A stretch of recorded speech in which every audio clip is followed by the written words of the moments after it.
Assalamu alaikum, students. A very happy Ramadan once again, and I hope it will be going good. And all of you will be healthy, fine, and safe. Please make me ensure that you are able to listen me and you are able to watch me audio, video, both features are clear.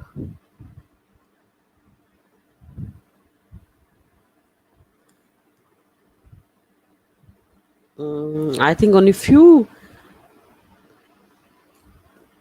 attendees are here, few class members, because here it is showing only five, I think.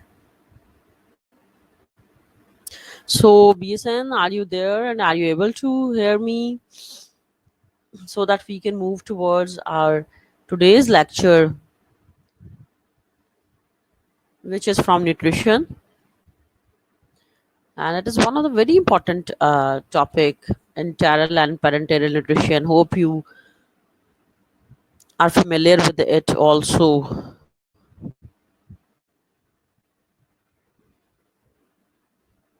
Okay, so the students will be joining, I think, and then we may move towards the today's topic, which is enteral and parenteral nutritional support, which is very much related to your field. It is the pure, I think, nursing related topic, although it's a part of our nutrition subject, but it is very much related to your clinical aspect, your clinical wing, that is enteral and parenteral nutritional support. The support which is provided to the patients when he or she does not take food orally. It is the support which is provided to the patients when he or she does not take food orally due to certain number of the reasons, and definitely the reasons will be the diseases. Due to certain diseases, the patient is unable to take the oral food, and when anyone cannot take the oral food, then definitely there are certain alternatives.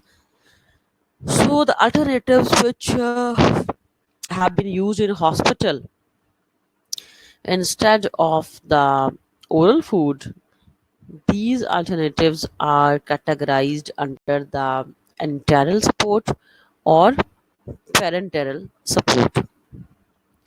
पिछले जितने भी lectures हैं उनसे ये काफ़ी different है because it is totally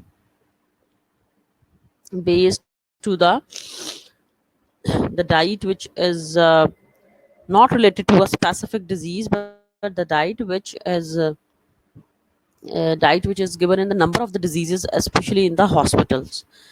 And this is not like specific, जैसे कि kidney में क्या diet होगी, liver में क्या diet होगी. So this is the basically the diet which has been recommended to the number of the patients when they are unable to take their oral food. So when one cannot take the oral food due to certain diseases, for example, if someone has mouth surgery, if someone has throat surgery, if someone has any syndrome or any jaw surgery or mouth ulcer or conditions like that, then the patients are unable to consume, to take the foods from their mouth, and we have to go towards alternative source. And what is the alternative source? The alternative source is the nutritional support through the nasogastric tube feeding, the nutritional support by the in the form of the gravity drip, the nutritional support in the form of the esophagus tube lining. So these are the certain alternatives when someone is unable to take the oral support. So hospital में आम लफ्ज़ों में अगर बताऊं तो तुम लोगों ने सुना होगा कि मरीज को जी खुराक की नाली लगी हुई है. तो ये जो खुराक की नाली है ना, ये जो जिसके थ्रू हम उसको खाना पीना पहुंचा रहे हैं। ये सिंपली है जी हमारा आज का टॉपिक। या ड्रिप के जरिए ग्लूकोज उसको जा रहा है, ग्लूकोज के साथ कोई इंजेक्शंस जा रहे हैं। तो this is the basically parenteral nutritional support. तो इसमें हमारे पास जो है ना, there are number of diseases which we will discuss today, कि किन डिजीजेस में हमने कौन सी सपोर्ट देनी है। तो हमारे पास दो डिफरेंट तरह की सपोर्ट्स हैं। We have two types of the alternative supports for the patients who are unable to consume food orally, because one thing which is very clear, the best source of the food is definitely through our mouth.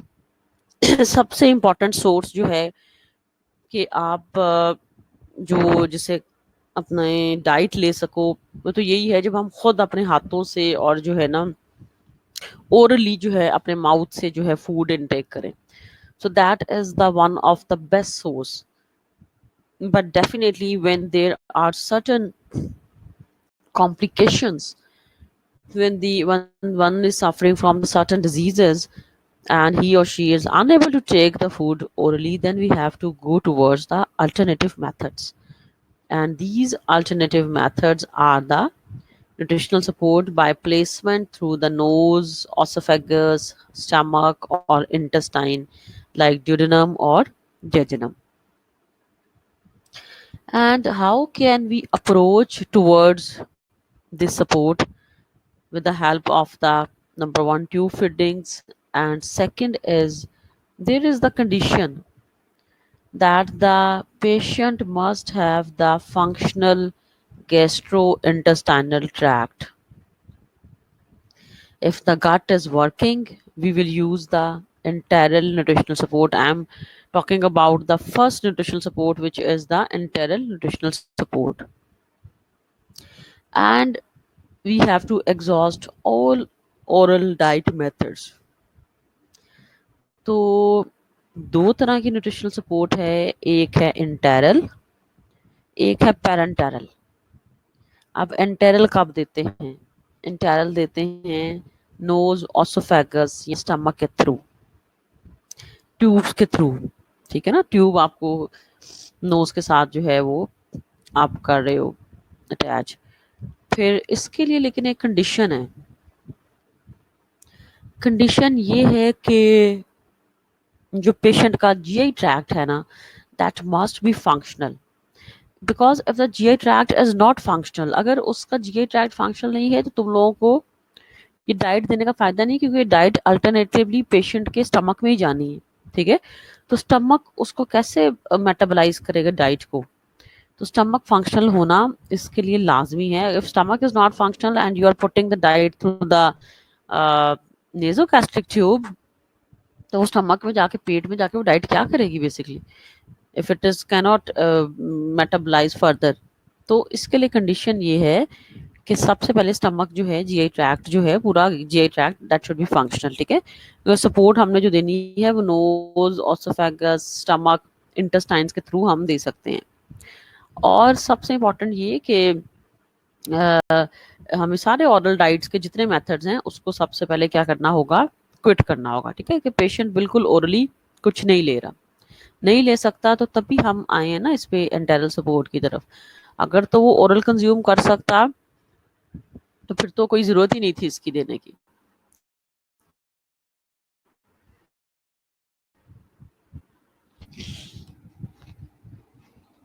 अच्छा जी, next है हमारे पास oral supplements. कि अब हम इसमें oral supplements जो है वो कैसे ऐड कर सकते हैं एंटेरल सपोर्ट में. So the first one is between the meals, added to foods, added into liquids for medication passed by nursing, enhances otherwise the poor intake,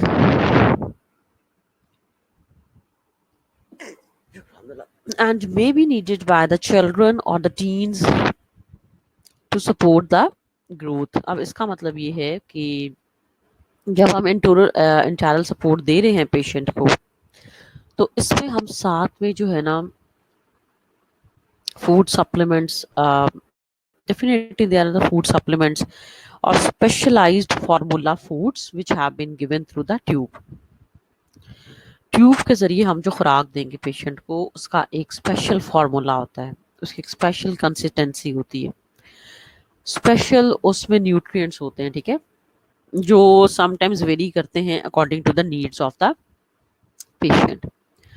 तो ये जो हमारे स्पेशल फार्मूला फूड्स हैं, उनमें हम साथ में सप्लीमेंट्स भी ऐड कर सकते हैं, ठीक है, जो हमने खुराक देनी है ट्यूब के थ्रू, उसमें हम कोई सप्लीमेंट्स भी ऐड कर सकते हैं, जैसे कैल्शियम का सप्लीमेंट, ठीक है, आयरन का सप्लीमेंट दे सकते हैं। और इससे क्या होगा कि इससे उसकी न्यूट्रिशनल क्वांटिटी जो है, क्वालिटी जो है ना, वो इम्प्रूव होगी, ठीक है, तो डाइट की न्यूट्रिशनल क्वालिटी इम्प्रूव होगी, अदरवाइज तो पेशेंट का इंटेक जो है वो पुअर रहेगा। इसके अलावा जो बच्चे हैं जिनको, अरे बच्चों को भी ट्यूब फीडिंग के थ्रू हम दे सकते हैं, ठीक है, एडल्ट्स को भी दे सकते हैं, सारी एजेस में हम ये एंटेरल और पेरेंटल सपोर्ट दे सकते हैं। तो इससे ये होगा कि बच्चों को भी जो है न्यूट्रिशनल सपोर्ट मिल जाएगी, और जो टीन एजेस हैं जिनके अभी ग्रोइंग एज है डेफिनेटली, ठीक है, तो उनको भी ग्रोथ में सपोर्ट मिल जाएगी if we use the oral supplements in the tube feeding. ठीक है जी।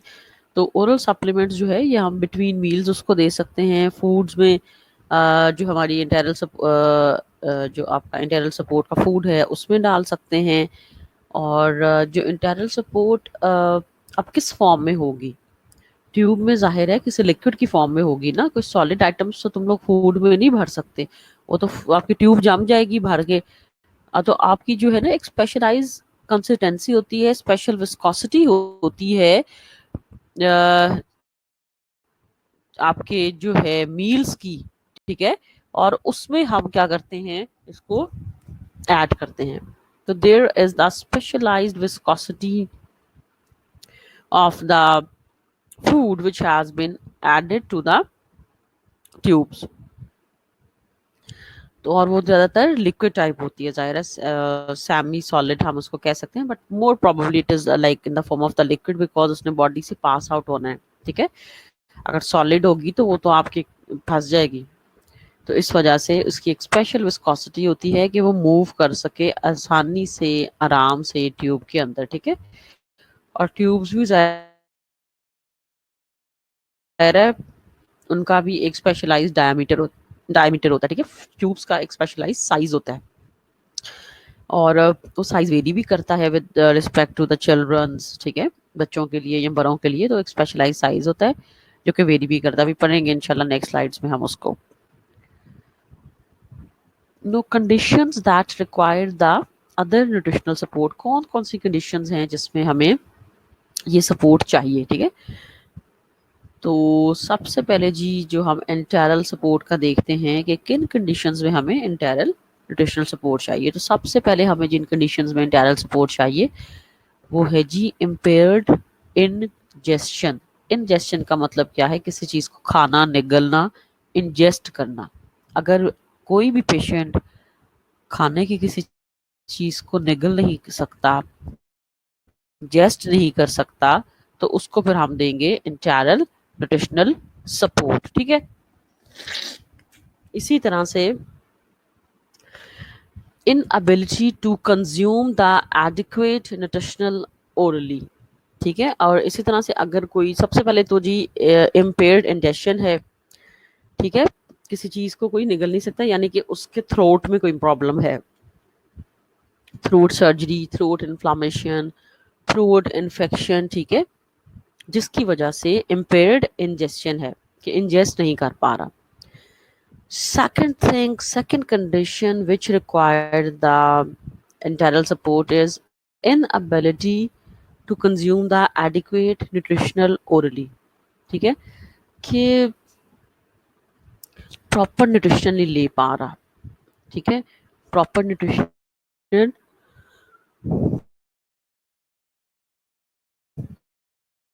नहीं पा रहा, यानी कि है जिसकी वजह से कम उसके जो है ना वो न्यूट्रिशनल लेवल जो है ना वो सफ़र कर रहा है।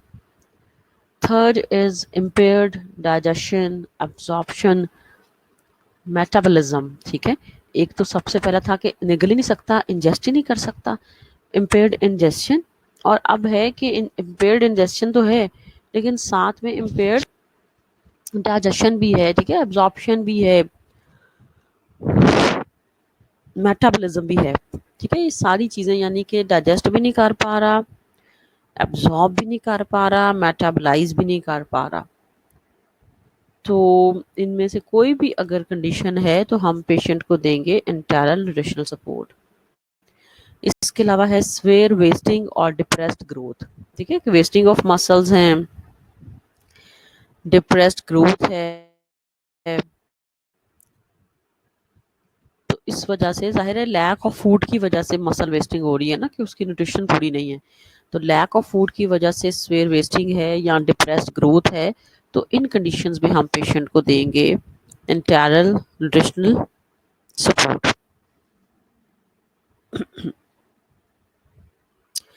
अब है पैरेंटरल न्यूट्रिशनल सपोर्ट। ठीक है, तो जो पैरेंटरल न्यूट्रिशनल सपोर्ट है वो हम इन कंडीशंस में देते हैं। उसमें सबसे पहले तो है जी के जी आई ट्रैक्ट इनकम्पिटेंसी। पहले में तो अब देखो डिफरेंस याद रखना जरूरी है। जो इंटरनल सपोर्ट है उसमें ये कंडीशन है कि जो जीआई ट्रैक्ट है पेशेंट का वो फंक्शनल होना चाहिए। आप ट्यूब फीडिंग से खाना तो दे रहे हो बट पेशेंट का जो जीआई ट्रैक्ट है ना वो फंक्शनल होना चाहिए। पैरेंटरल में हमारे पास ये है कि जो जीआई ट्रैक्ट है वो भी फंक्शनल नहीं है। ठीक है, कि पेशेंट की हालत ऐसी है कि ओरल फूड भी नहीं ले सकता, अपने मुंह से भी खाना नहीं, खुराक नहीं ले रहा, नहीं खा सकता, ट्यूब फीडिंग से भी नहीं ले सकता, जीआई ट्रैक्ट भी उसका फंक्शनल नहीं है। ठीक है, और हाइपर मेटाबॉलिक स्टेट है विद पुअर एंटेरल टॉलरेंस और एसेसिबिलिटी। ठीक है, हाइपर मेटाबॉलिज्म है, ठीक है, मेटाबॉलिक सिस्टम भी यानी कि सही नहीं है, और क्या है कि एंटेरल सपोर्ट भी नहीं ले सकता, उसको टॉलरेट ही नहीं कर रहा, यानी कि ट्यूब फीडिंग को भी टॉलरेट नहीं कर पा रहा। तो हमारे पास जो आखिरी फिलहाल बचता है वो है पैरेंटरल न्यूट्रिशनल सपोर्ट। ठीक है, कि बिल्कुल आप इंजेक्शंस के थ्रू या ड्रिप के थ्रू या लॉन्ग कैथेटर्स के थ्रू जो हमारी बड़ी सी जो लार्ज वेन है सुपीरियर वेना कावा, उसमें हम फिर क्या है कि फूड को इंजेस्ट करना स्टार्ट कर दें in the form of the long catheters. ठीक है, तो इंटरनल सपोर्ट में इम्पेयर्ड इंजेस्शन यानी कि किसी चीज़ को निगलना जो नहीं सकता पेशेंट, और मुंह से अपने माउथ से भी ओरल इनटेक भी नहीं ले रहा, मेटाबॉलिज्म भी उसका ठीक नहीं है, डाइजेशन और एब्जॉर्प्शन भी ठीक नहीं है इतनी, ठीक है, और स्वेयर वेस्टिंग और डिप्रेस ग्रोथ में हम इंटरनल सपोर्ट की तरफ जाएंगे। और अगर आपका जीआई ट्रैक्ट फंक्शनल ही नहीं है, देखो डाइजेशन और एब्जॉर्प्शन अगर ख़राब हो गई है तो इसका मतलब ये नहीं है कि जीआई ट्रैक्ट फंक्शनल नहीं है। ठीक है, वो तो है कि अगर इम्पेयर्ड डाइजेशन और एब्जॉर्प्शन है। और पेरेंटरल में तो ये है कि जीआई ट्रैक्ट बिल्कुल फंक्शनल नहीं है, यहाँ का कि आपकी intestine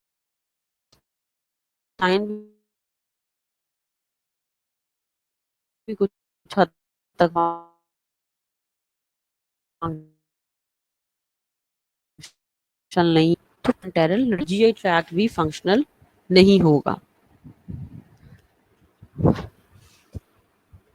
moving towards the next slides. अब देखो ये उन्होंने डिजीजेस लिखी हुए हैं, डिसऑर्डर्स लिखे हुए हैं कि conditions that require the nutritional support, कि हम इंटरनल सपोर्ट कब देंगे, कौन कौन सी डिजीजेस हैं जिसमें हम इंटरनल सपोर्ट देंगे। अगर कोई ब्रेन के डिसऑर्डर्स हैं, न्यूरोलॉजिकल डिसऑर्डर्स, ठीक है, तो हमें पता है हमारी जो ईटिंग हैबिट्स हैं, खाना, मैंने पहले भी बताया था कि वो रिलेटेड है हमारे ब्रेन के साथ। तो न्यूरोलॉजिकल डिसऑर्डर में हम देंगे इंटरनल सपोर्ट, एचआईवी या एड्स में हम देंगे, फेशियल ट्रॉमा है उसमें हम देंगे, ओरल या ओसोफेगस ट्रॉमा है उसमें हम दे सकते हैं। ठीक है, कंजेनिटल एबनॉर्मेलिटीज हैं उसमें हम दे सकते हैं, रेस्पिरेटरी सिस्टम फेलियर है, उसमें हम दे सकते हैं। सिस्टिक फाइब्रोसिस में दे सकते हैं। ब्रेन इंजरी, कोई ब्रेन ट्रॉमा है, उसमें हम जो है इंटरनल सपोर्ट पेशेंट को प्रिस्क्राइब करेंगे, देंगे। हाइपरमेसिस ऑफ प्रेगनेंसी है, hypermetabolic state such as with burns, कोई बर्न्स बॉडी पे बहुत ज़्यादा हो गए हैं, ठीक है, उस स्टेट में भी हम, मेटाबॉलिज्म आपका बहुत ज़्यादा जो है इंक्रीज कर गया है, ठीक है। कैमाटोज स्टेट्स जो हैं, एनोरेक्सिया है, हार्ट फेलियर है, कैंसर है, ठीक है। इन सारी जितनी लिखी हुई डिजीजेस, एंड सब में हम जो है पेशेंट को, ठीक है, वो स्पाइनल कॉर्ड की इंजरी है, ठीक है, इन सब में हम पेशेंट को दे सकते हैं इंटरनल न्यूट्रिशनल सपोर्ट, ठीक है। तो ये सभी तो नहीं है, लेकिन ये है कि कोई भी इनमें से जो है ना, वो जैसे एमसीक्यूज की फॉर्म में हम दे सकते हैं कि किन में हम जो है वो न्यूट्रिशनल सपोर्ट दे सकते हैं, ठीक है। तो कोई पेशेंट कोमा में है, तब हम जाहिर है देंगे इंटरनल सपोर्ट। किसी को एड्स है, तब हम देंगे, ठीक है। जी जी बिल्कुल, कोमा, ये जो लिखा हुआ है ना कैमाटोज स्टेट्स, कैमाटोज स्टेट्स, इसका मतलब है कोमा की स्टेट, ठीक है। लुबना बदूल, हम पेरेंटल सपोर्ट की तरफ आते हैं, फिर हम डिस्कस करते हैं कि कैथेटर्स हमने कहाँ इंसर्ट करने हैं। और ये जो कैमाटोज स्टेट है, इसका मतलब है कि कोमा की स्टेट्स, ठीक है। तो जी ये डिसऑर्डर्स हैं टिपिकल, जिसमें हम इंटरनल सपोर्ट पेशेंट को देंगे।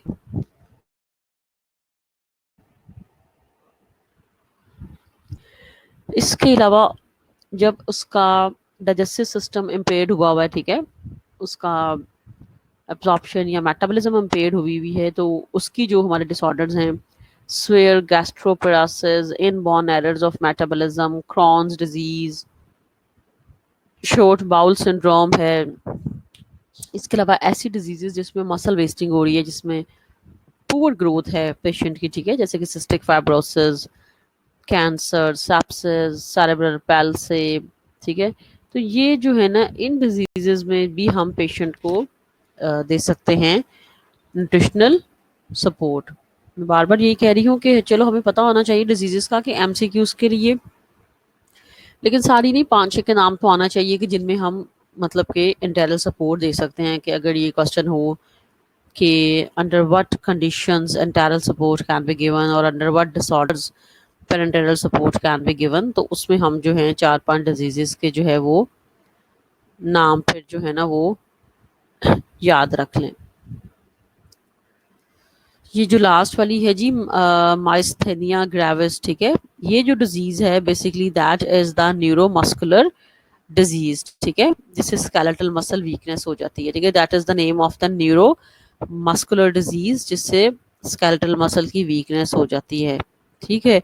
और इसके अलावा जो मसल्स आपकी आंखों के हैं, जो मसल्स आपके फेस के हैं, ठीक है, वो इफेक्ट होते हैं। और आपका जो स्वेलिंग वाला प्रोसेस है, खाने को जैसे हम स्वेलो करते हैं, वो बराबर भी जब आपके फेस के और आईज के मसल्स इफेक्ट हो जाएंगे, तो फिर आपका स्वेलिंग का प्रोसेस जो है ना, वो भी इफेक्ट हो जाता है। तो that is the basically neuro muscular disease myasthenia gravis, ठीक है, that is the neuro muscular disease, जो कि ज्यादातर आईज के और फेस के मसल्स को इफेक्ट करती है, ठीक है। और इसमें विजन भी अक्सर इफेक्ट हो जाता है, दो दो चीजें नजर आना। तो जी ये हमारी सर्टन कंडीशंस हैं जिसमें हमें रिकमेंडेड जो रूट है फीडिंग का, ठीक है, तो एक तो ओरल रूट है ना फीडिंग का, 3 रूट्स हैं। ओरल रूट सबसे बेस्ट है, जो इंटरनल सपोर्ट ट्यूब के थ्रू और पेरेंटल सपोर्ट ड्रिप्स या कैथेटर्स के through. So we have the 3 different routes. और अभी हमने जो इंटरनल है उसके डिसऑर्डर्स की बात की है।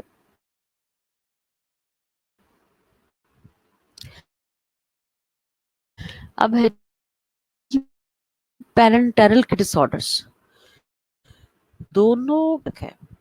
तो जो इंटरनल सपोर्ट है उसमें तो ये है कि आपका जीआई ट्रैक्ट लाजमी काम करता हो तभी आप ट्यूब के थ्रू डाइट दे रहे हो, ठीक है, ताकि डाइट स्टमक में जाके जो है ना आपको हजम हो सके, मेटाबलाइज हो सके।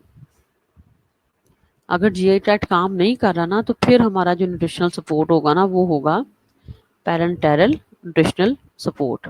ठीक है, जीआई ट्रैक्ट इनकम्पिटेंसी, बिल्कुल आपका लॉस हो गया सारा जीआई ट्रैक्ट का सिस्टम, किसी सर्जरी की वजह से लॉस हो गया है, किसी भी वजह से, ठीक है, तो अब किन कंडीशंस हैं जिसमें आपका हम देंगे पेरेंटरल सपोर्ट।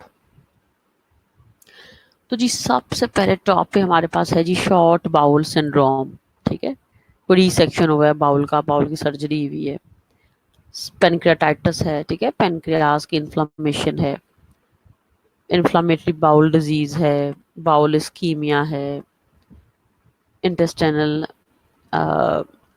कौन सा है जी, इंटेस्टाइनल एट्रीजिया है, इंटेस्टाइन का कोई प्रॉब्लम है, ठीक है, इसके अलावा स्वेयर लिवर फेलियर है, मल्टी ऑर्गन सिस्टम फेलियर है, मेजर ट्रॉमा या बहुत ज़्यादा बर्न्स हैं, ठीक है, बर्न्स में अब depending upon the severity of the Burns, Burns में आप इंटरनल भी दे सकते हो और पेरेंटरल भी दे सकते हो, ठीक है, ये डिपेंड कर रहा है कि किस टाइप के बर्न्स हैं। बोन मैरो ट्रांसप्लांटेशन अगर हुई है किसी की उसमें हम दे सकते हैं। इसके अलावा एक्यूट रेस्पिरेटरी फेलियर है, ठीक है, और बिल्कुल पेशेंट वेंटिलेटर पे है, ठीक है, ऐसा रेस्पिरेटरी फेलियर जैसे आजकल देखो कोरोना है कि बिल्कुल सांस लेने में दुश्वारी है और वेंटिलेटर पे डिपेंड कर रहे हैं पेशेंट्स, और वेंटिलेटर ना होने की वजह से ही ज़्यादा डेथ्स वगैरह हो रही हैं कि हमारे पास इतने वेंटिलेटर्स नहीं हैं, ठीक है, तो इन सारी कंडीशंस में हम पेशेंट्स को दे सकते हैं पेरेंटरल सपोर्ट। इसके अलावा जो है जी इसके अलावा स्मॉल बाउल ट्रांसप्लांटेशन है, swear wasting in renal failure with dialysis कि पेशेंट डायलिसिस पे है, तो इन कंडीशंस में हम पेशेंट को दे सकते हैं कौन सी सपोर्ट, पैरेंटरल सपोर्ट, ठीक है, तो these are the basically typical disorders which require the parenteral support.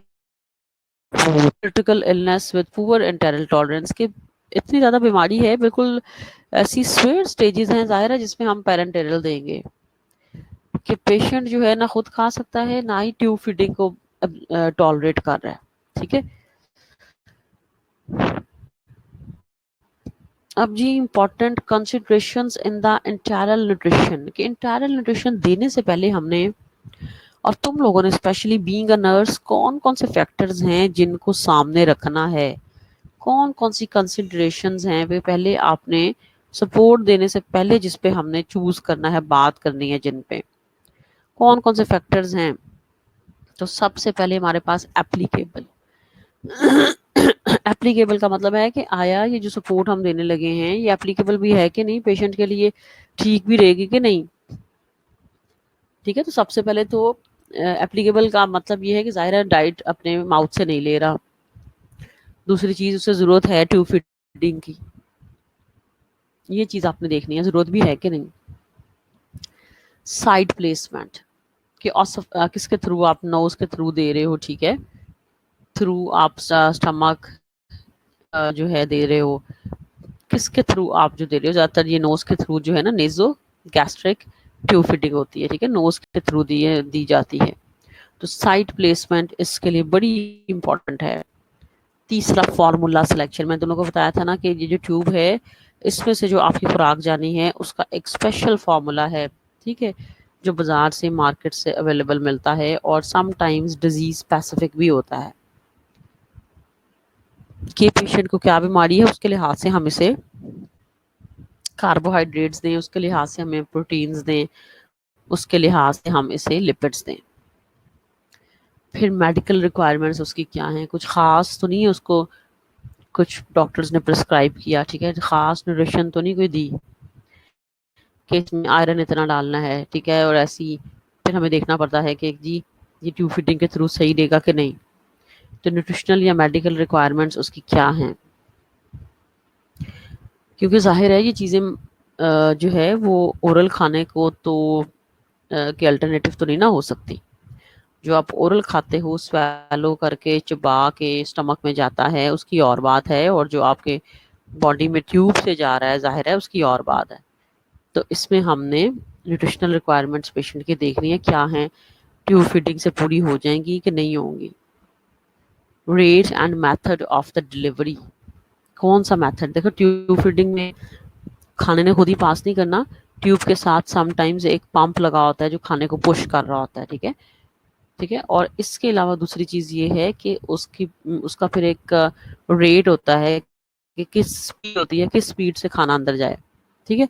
तो rate and the method of the delivery which we will cover in the next slides, ठीक है, इसको हमने कंसिडर करना है।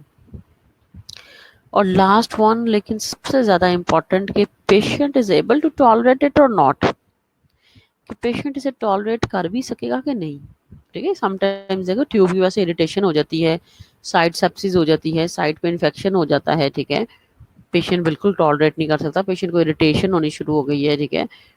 तो और ये खुराक की नालियाँ 3-3 महीने देखो लगी रहती हैं, 6-6 महीने लगी रहती हैं। तो ये है कि पेशेंट इसको टॉलरेट भी कर पा रहा है कि नहीं। तो जी ये है कंडीशंस बेसिकली जो कि considerations हैं जो कि हमने पहले देखनी है। Before giving the entire nutritional support, we have to consider these factors. This is applicable or not?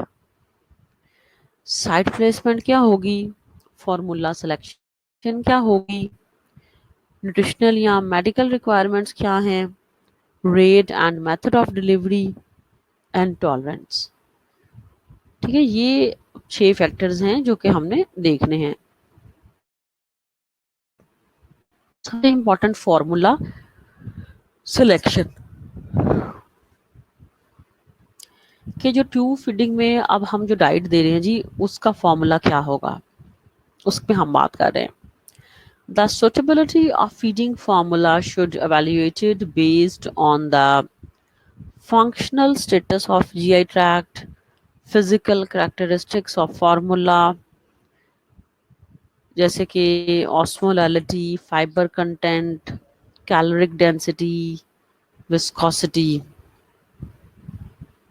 कुछ हमें वन बाय वन इसको करते हैं। तो जो फॉर्मूला सिलेक्शन है जी वो अब उसकी जो एवेल्युएशन है ना वो बेस करती है कि जीआई ट्रैक्ट कितना फंक्शनल है। फंक्शनल तो होना चाहिए लाजमी, ठीक है।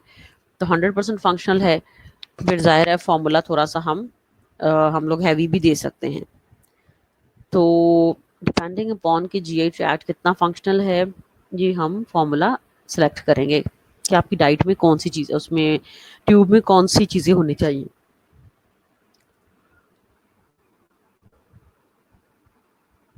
सेकेंड इज कि फॉर्मूला की फिजिकल करेक्टरिस्टिक्स कौन कौन सी हैं, ठीक है। फॉर एग्जाम्पल ऑस्मोलैलिटी, ठीक है, जैसे ऑस्मोलैलिटी होती है ना यानी कि उसकी सल्यूट की कंसंट्रेशन, ठीक है। तो osmolality is like the osmolality means solute concentration, कि उसमें सल्यूट है, उसमें सल्यूट होगा, उसमें सॉल्वेंट भी होगा आपके फॉर्मूला में ना। तो सल्यूट की कंसंट्रेशन क्या है। Second thing is fibre content, fibre content is one of the important thing, ठीक है, क्योंकि फाइबर आपको पता है कि कम कैलोरीज देता है, कोलेस्ट्रॉल से बचाता है, वेट लॉस में हेल्प करता है।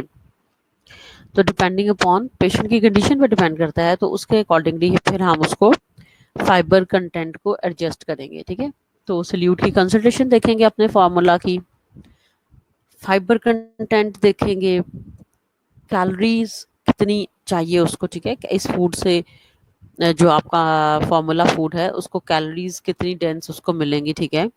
कैलोरी की डेंसिटी चेक करेंगे और विस्कोसिटी चेक करेंगे। Viscosity is very important because देखो आपका फॉर्मूला मैं बार बार बता रही हूँ कि ट्यूब में आपकी डाइट मूव करनी है, ठीक है, पेशेंट के अंदर जानी है बॉडी के, ठीक है। तो आपने जो नोज से हम ये ट्यूब फीडिंग के थ्रू हम ये डाइट ले रहे हैं इसमें आपका विस्कोसिटी, ग्रेविटी के जो फैक्टर है वो बहुत ज़्यादा इम्पोर्टेंट है कि ना इतना गाढ़ा हो कि ट्यूब में फंस जाए और ना इतना पतला हो कि फौरन से हलक से बिल्कुल बॉडी में जाता जाए कि पेशेंट को भी प्रॉब्लम हो जाए, ठीक है। तो एक स्पेशलाइज्ड इसकी विस्कोसिटी होती है। तो ये है फिजिकल कैरेक्टरिस्टिक्स फार्मूला के। Osmolarity, solute concentration, fibre content, calories कितनी जाएंगी इस डाइट के थ्रू, और विस्कोसिटी। अब इम्पॉर्टेंट मैक्रो न्यूट्रिएंट रेशियोज के जो हम फॉर्मूला दे रहे हैं उसमें आपके जो मैक्रो न्यूट्रिएंट्स अब कौन कौन से हैं, कार्बोहाइड्रेट्स है, प्रोटीन्स है, लिपिड्स हैं, ठीक है। तो मैक्रो न्यूट्रिएंट्स की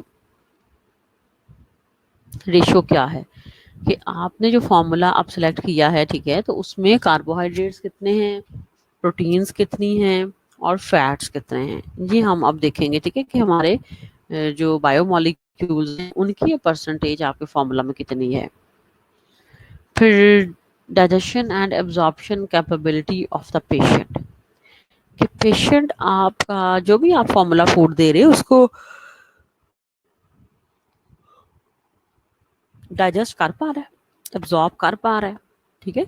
इतनी एबिलिटी है पेशेंट की कि ये जो खुराक की नाली से खुराक पास करोगे बॉडी में, ये डाइजेस्ट भी हो जाए और एब्जॉर्ब भी हो जाए।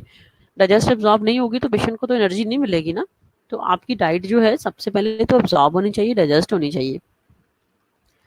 स्पेसिफिक मेटाबॉलिक नीड्स, के मेटाबॉलिक सिस्टम में उसको कोई मेटाबॉलिक डिसऑर्डर्स तो नहीं, पेशेंट को कोई स्पेसिफिक उसकी मेटाबॉलिक कोई नीड तो नहीं है, तो उसको भी हमने देखना है अपने फॉर्मूला सिलेक्शन पे, ठीक है। कि इस पेशेंट को सपोज के जी प्रोटीन ज़्यादा चाहिए, इसके मेटाबॉलिक सिस्टम स्लो है, इसको प्रोटीन्स फास्ट है, या कोई ऐसी प्रॉब्लम है कि हम इसे प्रोटीन ज़्यादा देना चाह रहे हैं, तो आपने देखना है कि स्पेसिफिक मेटाबॉलिक की ज़रूरत तो नहीं है patient. Contribution of the feeding to fluid and electrolyte needs और द रिस्ट्रिक्शन, कि फ्लूइड हम, क्योंकि देखो इसमें ज़्यादा तो फ्लूइड ही होगा ना हमारी डाइट में, तो इसमें आपके फॉर्मूला में फ्लूइड कितने परसेंट आप दे रहे हो, पानी यानी कि फ्लूइड की फॉर्म तो होगी, या कोई जूस वगैरह भी हो सकता है। और इलेक्ट्रोलाइट नीड्स क्या है पेशेंट की, सोडियम पोटेशियम उसको कितना देना है हमने, ठीक है। उसकी कोई ज़रूरत ऐसी तो नहीं है कि सोडियम उसको बिल्कुल मना है। फॉर एग्जाम्पल अगर किसी को डीमा है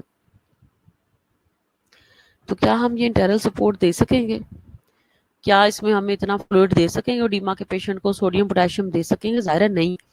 तो हमने देखना है कि उसको कोई फ्लूइड की रिस्ट्रिक्शन तो नहीं है, कोई इलेक्ट्रोलाइट्स की उसके रिस्ट्रिक्शन तो नहीं है पेशेंट को, कि पानी उसके लिए कोई डेंजरस तो नहीं बन जाएगा, तो हमने ये देखना है। फिर cost effectiveness is very important, कि कॉस्ट भी इसकी ऐसी आए कि पेशेंट उसको टॉलरेट कर सके।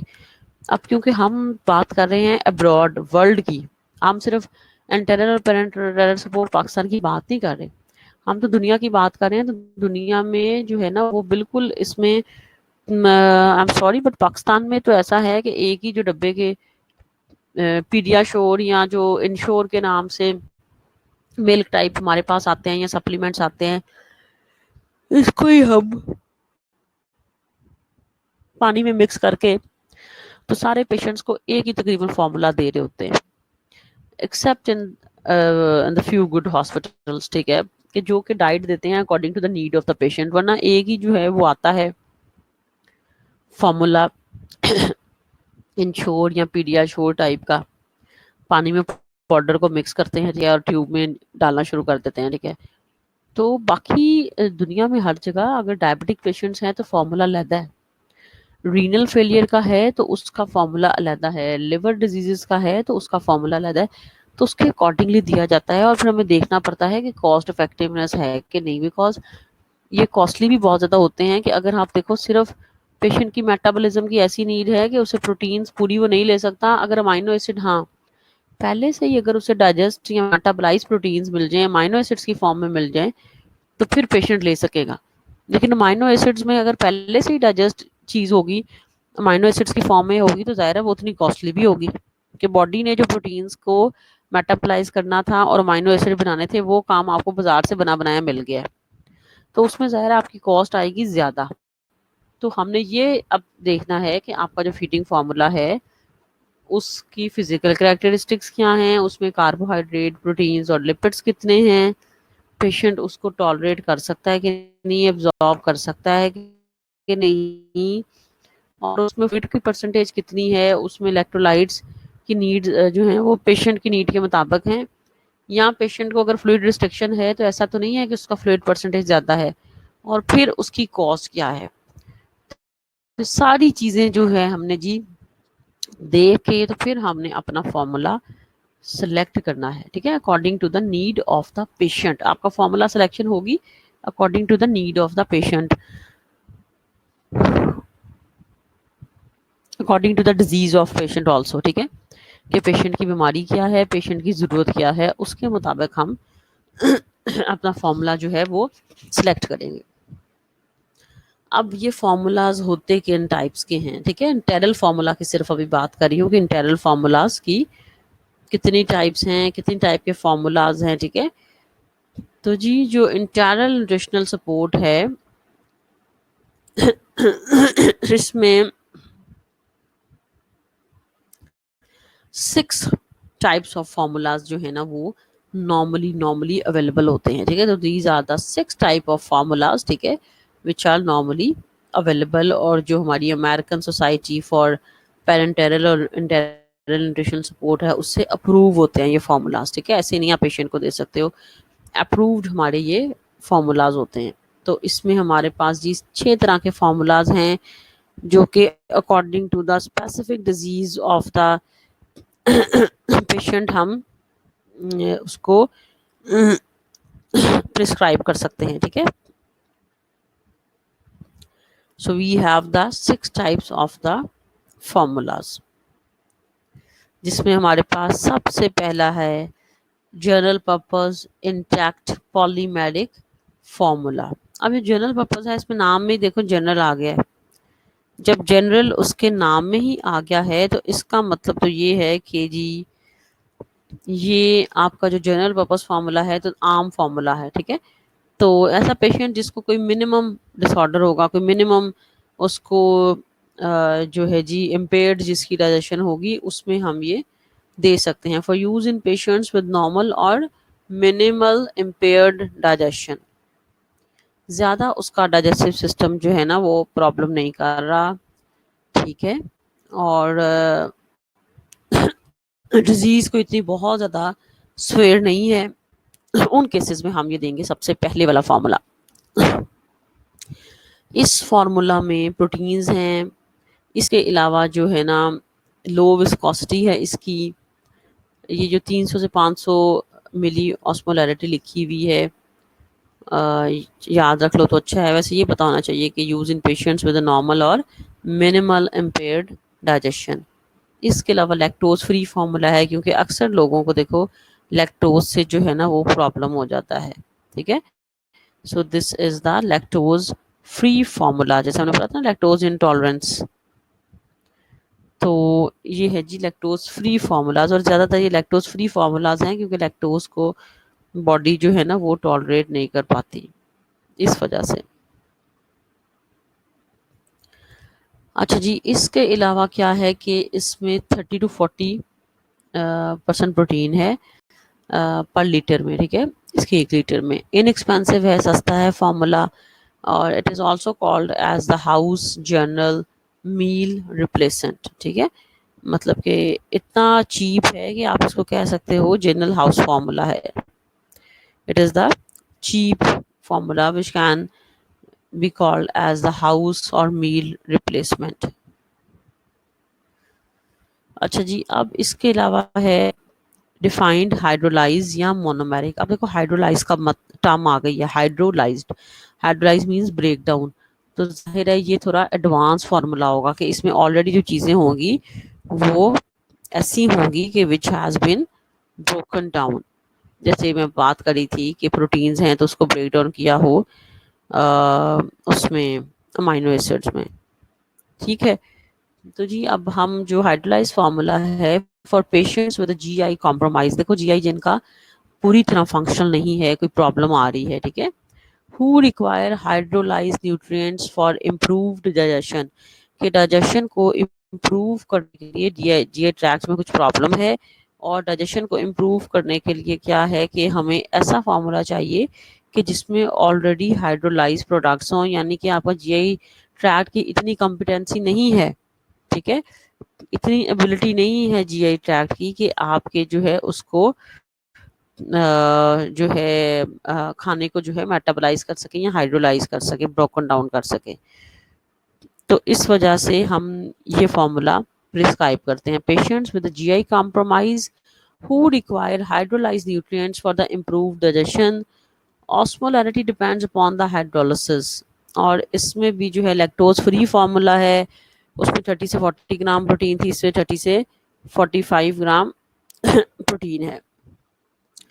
इसके अलावा पेप्टाइड बेस्ड एलिमेंटल फार्मूला भी है ये, ठीक है, and that is more expensive than the general purpose formula, क्योंकि जाहिर है जिसकी जितनी ज़्यादा प्रॉपर्टीज ज़्यादा होगी ना, वो उतना ज़्यादा जो है वो एक्सपेंसिव भी फार्मूला होता जाएगा, ठीक है।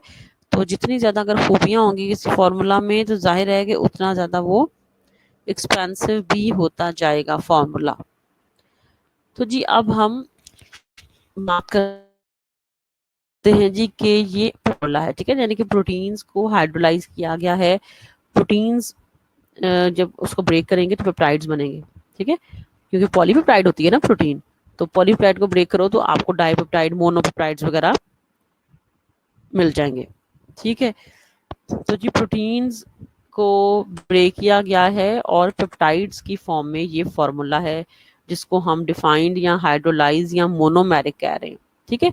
जैसे कि अगर कार्बोहाइड्रेट्स हैं तो इसका मतलब है कि पॉलीसेकेराइड की फॉर्म में नहीं बल्कि मोनोमर्स की फॉर्म में ही फार्मूला में पाए गए हैं, हाइड्रोलाइज्ड हो गए ना। वैसे आपकी बॉडी में पॉलीसेकेराइड्स जाएं तो फिर वो मोनोसेकेराइड्स में चेंज होते हैं ना, तो ये जो प्रोटीन्स हैं इसको उन्होंने पेप्टाइड्स में चेंज किया होगा, और कार्बोहाइड्रेट्स अगर होंगे तो मोनोसेकेराइड्स में होंगे। ये है basically hydrolysed formula. General purpose में तो आपको वैसे ही कार्बोहाइड्रेट्स प्रोटीन सारे डाल दिए हैं, हाइड्रोलाइज कोई चीज़ नहीं है, लेकिन जो आपका डिफाइंड हाइड्रोलाइज फार्मूला है इसमें आपके कार्बोहाइड्रेट्स प्रोटीन्स दोनों हाइड्रोलाइज्ड फॉर्म में हैं, इसी वजह से ये ज़्यादा एक्सपेंसिव है। लेकिन दोनों फार्मूलाज लैक्टोज फ्री फार्मूलाज हैं, ठीक है जी। तीसरे फार्मूला पे आते हैं, which is semi elemental for use in the patients with limited GI function, contain free amino acids, ठीक है। जिनको आवाज का प्रॉब्लम है प्लीज वो दोबारा रिकनेक्ट वगैरह कर दें, हम भी अभी ब्रेक करते हैं तो उसमें रिकनेक्ट दोबारा कर लेंगे, ठीक है। पहले हम ये फार्मूलाज वाली स्लाइड जो है ना इसको कवर कर लें जल्दी से। तो जी जो सेमी एलिमेंटल फार्मूला है वो उन लोगों में है जिनका जो जीआई ट्रैक्ट है वो ज़्यादा फंक्शनल नहीं है। अब देखो पहले प्रोटीन्स को ब्रेक डाउन किया था अमाइनो एसिड्स पेप्टाइड्स में, अब ये फार्मूला थोड़ा सा और एडवांस फार्मूला है, सेमी एलिमेंटल, यानी कि जो एलिमेंट्स हैं उसमें ही चेंज कर दिया गया, यानी कि प्रोटीन का एलिमेंट कौन सा सबसे स्मॉलेस्ट, अमाइनो एसिड्स ना, तो इसमें जी अमाइनो एसिड्स की फॉर्म में हमें जो है ना वो मिलेगा, अमाइनो एसिड्स मिलेंगे हमें, यानी कि उससे भी ज़्यादा एडवांस है कि इसमें आपको अमाइनो एसिड्स मिलेंगे, कम फैट्स होंगी, कम रेजिड्यूज होंगे, ठीक है। हाइपर ऑस्मोलर है, सल्यूट की कंसंट्रेशन ज़्यादा है, लो विस्कोसिटी है, 40 ग्राम प्रोटीन्स हैं, एक्सपेंसिव है, but this is called as the free amino acid formula, कि इसमें आपको फ्री अमाइनो एसिड्स मिल रहे हैं, यानी कि प्रोटीन्स पहले तो वो हाइड्रोलाइज थी पेप्टाइड्स की फॉर्म में जो था हाइड्रोलाइज फार्मूला। अब एलिमेंटल में क्या है कि प्रोटीन्स जो है वो अमाइनो एसिड्स की फॉर्म में आपको मिल रही है, यानी कि अगर जीआई ट्रैक्ट या मेटाबॉलिक सिस्टम फंक्शनल नहीं भी है तो ऑलरेडी आपको हाइड्रोलाइज चीज़ें और ऑलरेडी मेटाबोलाइज चीज़ें मिल रही हैं, ठीक है। बॉडी में क्या होता है, प्रोटीन्स को जो है आपका लिवर जो है वो प्रोटीन ब्रेक डाउन करता है अमाइनो एसिड्स, तो इसमें आपको already amino acids break down हुए हुए बाजार से आपको अमाइनो एसिड्स मिल रहे हैं, ठीक है। और ज़्यादातर ज़ाहिर है ये एसेंशियल होंगे जो हमारी बॉडी को चाहिए, ज़ाहिर है नॉन एसेंशियल का तो फ़ायदा नहीं ना होगा, वो तो बॉडी में बनते भी हैं। इसके बाद है जी बड़ा इंपॉर्टेंट डिजीज स्पेसिफिक, नाम से ही देखो ये होगा specially designed for the specific organ dysfunction, कि जिस ऑर्गन की डिजीज है, लिवर डिजीज है तो उसके हिसाब से, किडनी का ऑर्गन इफेक्ट कर रहा है तो उसके लिहाज से, ठीक है, पैनक्रियाज इफेक्ट कर रहा है तो उसके लिहाज से, गॉल ब्लैडर की कोई प्रॉब्लम है तो उसके लिहाज से, यानी कि ये डिजीज स्पेसिफिक फार्मूला है, ठीक है। यहाँ तो मेटाबॉलिक सिस्टम काम नहीं कर रहा उसके लिहाज से, या जो भी ऑर्गन बॉडी में काम नहीं कर रहा उसके लिहाज से, ठीक है, होगा। So this is designed for specific organ dysfunction or metabolic abnormality, may not be nutritionally complete. Most are hyperosmolar product specific for hepatic renal pulmonary disease. देखा कि ऐसी प्रोडक्ट्स होंगी जो कि हेपेटिक सिस्टम के लिए, रीनल पल्मोनरी डिजीज़ के लिए, डायबिटीज़ के लिए, ग्लूकोज इंटॉलरेंस के लिए, इम्यून सिस्टम की डिजीज़ के लिए, ट्रॉमा के लिए, ठीक है, सब के लिए ये जो स्पेसिफिक फार्मूला होगा और यूज़ भी यही करना चाहिए ज़्यादा। अब ज़ाहिर है जब इतना स्पेसिफिक है आपकी डिजीज़ के, बिल्कुल, तो इसकी कॉस्ट भी ज़्यादा आएगी ना, पैसे भी जो है ना वो ज़्यादा जो है वो आएंगे। ठीक है, तो जी ये डिजीज़ स्पेसिफिक फार्मूला है।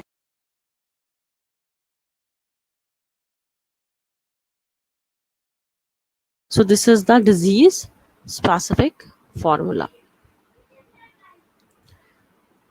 ठीक है जी, इसके बाद है जी डिजीज स्पेसिफिक, एक्सपेंसिव होगा ज़ाहिर है, ठीक है, and available data should be evaluated carefully for efficacy and benefits. और जाहिर है इसके बेनिफिट्स के लिए जो भी साथ में ब्रोशर वगैरह होते हैं उनको उसने कहा कि पढ़ना लाजमी है।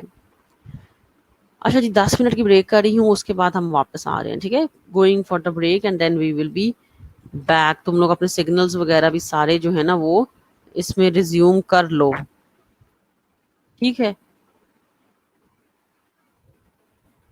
हम ब्रेक कर रहे हैं और उसके बाद आ रहे हैं।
Hello and welcome back. So, class, are you there? And hope your connections have been reconnected successfully and you are able to hear me.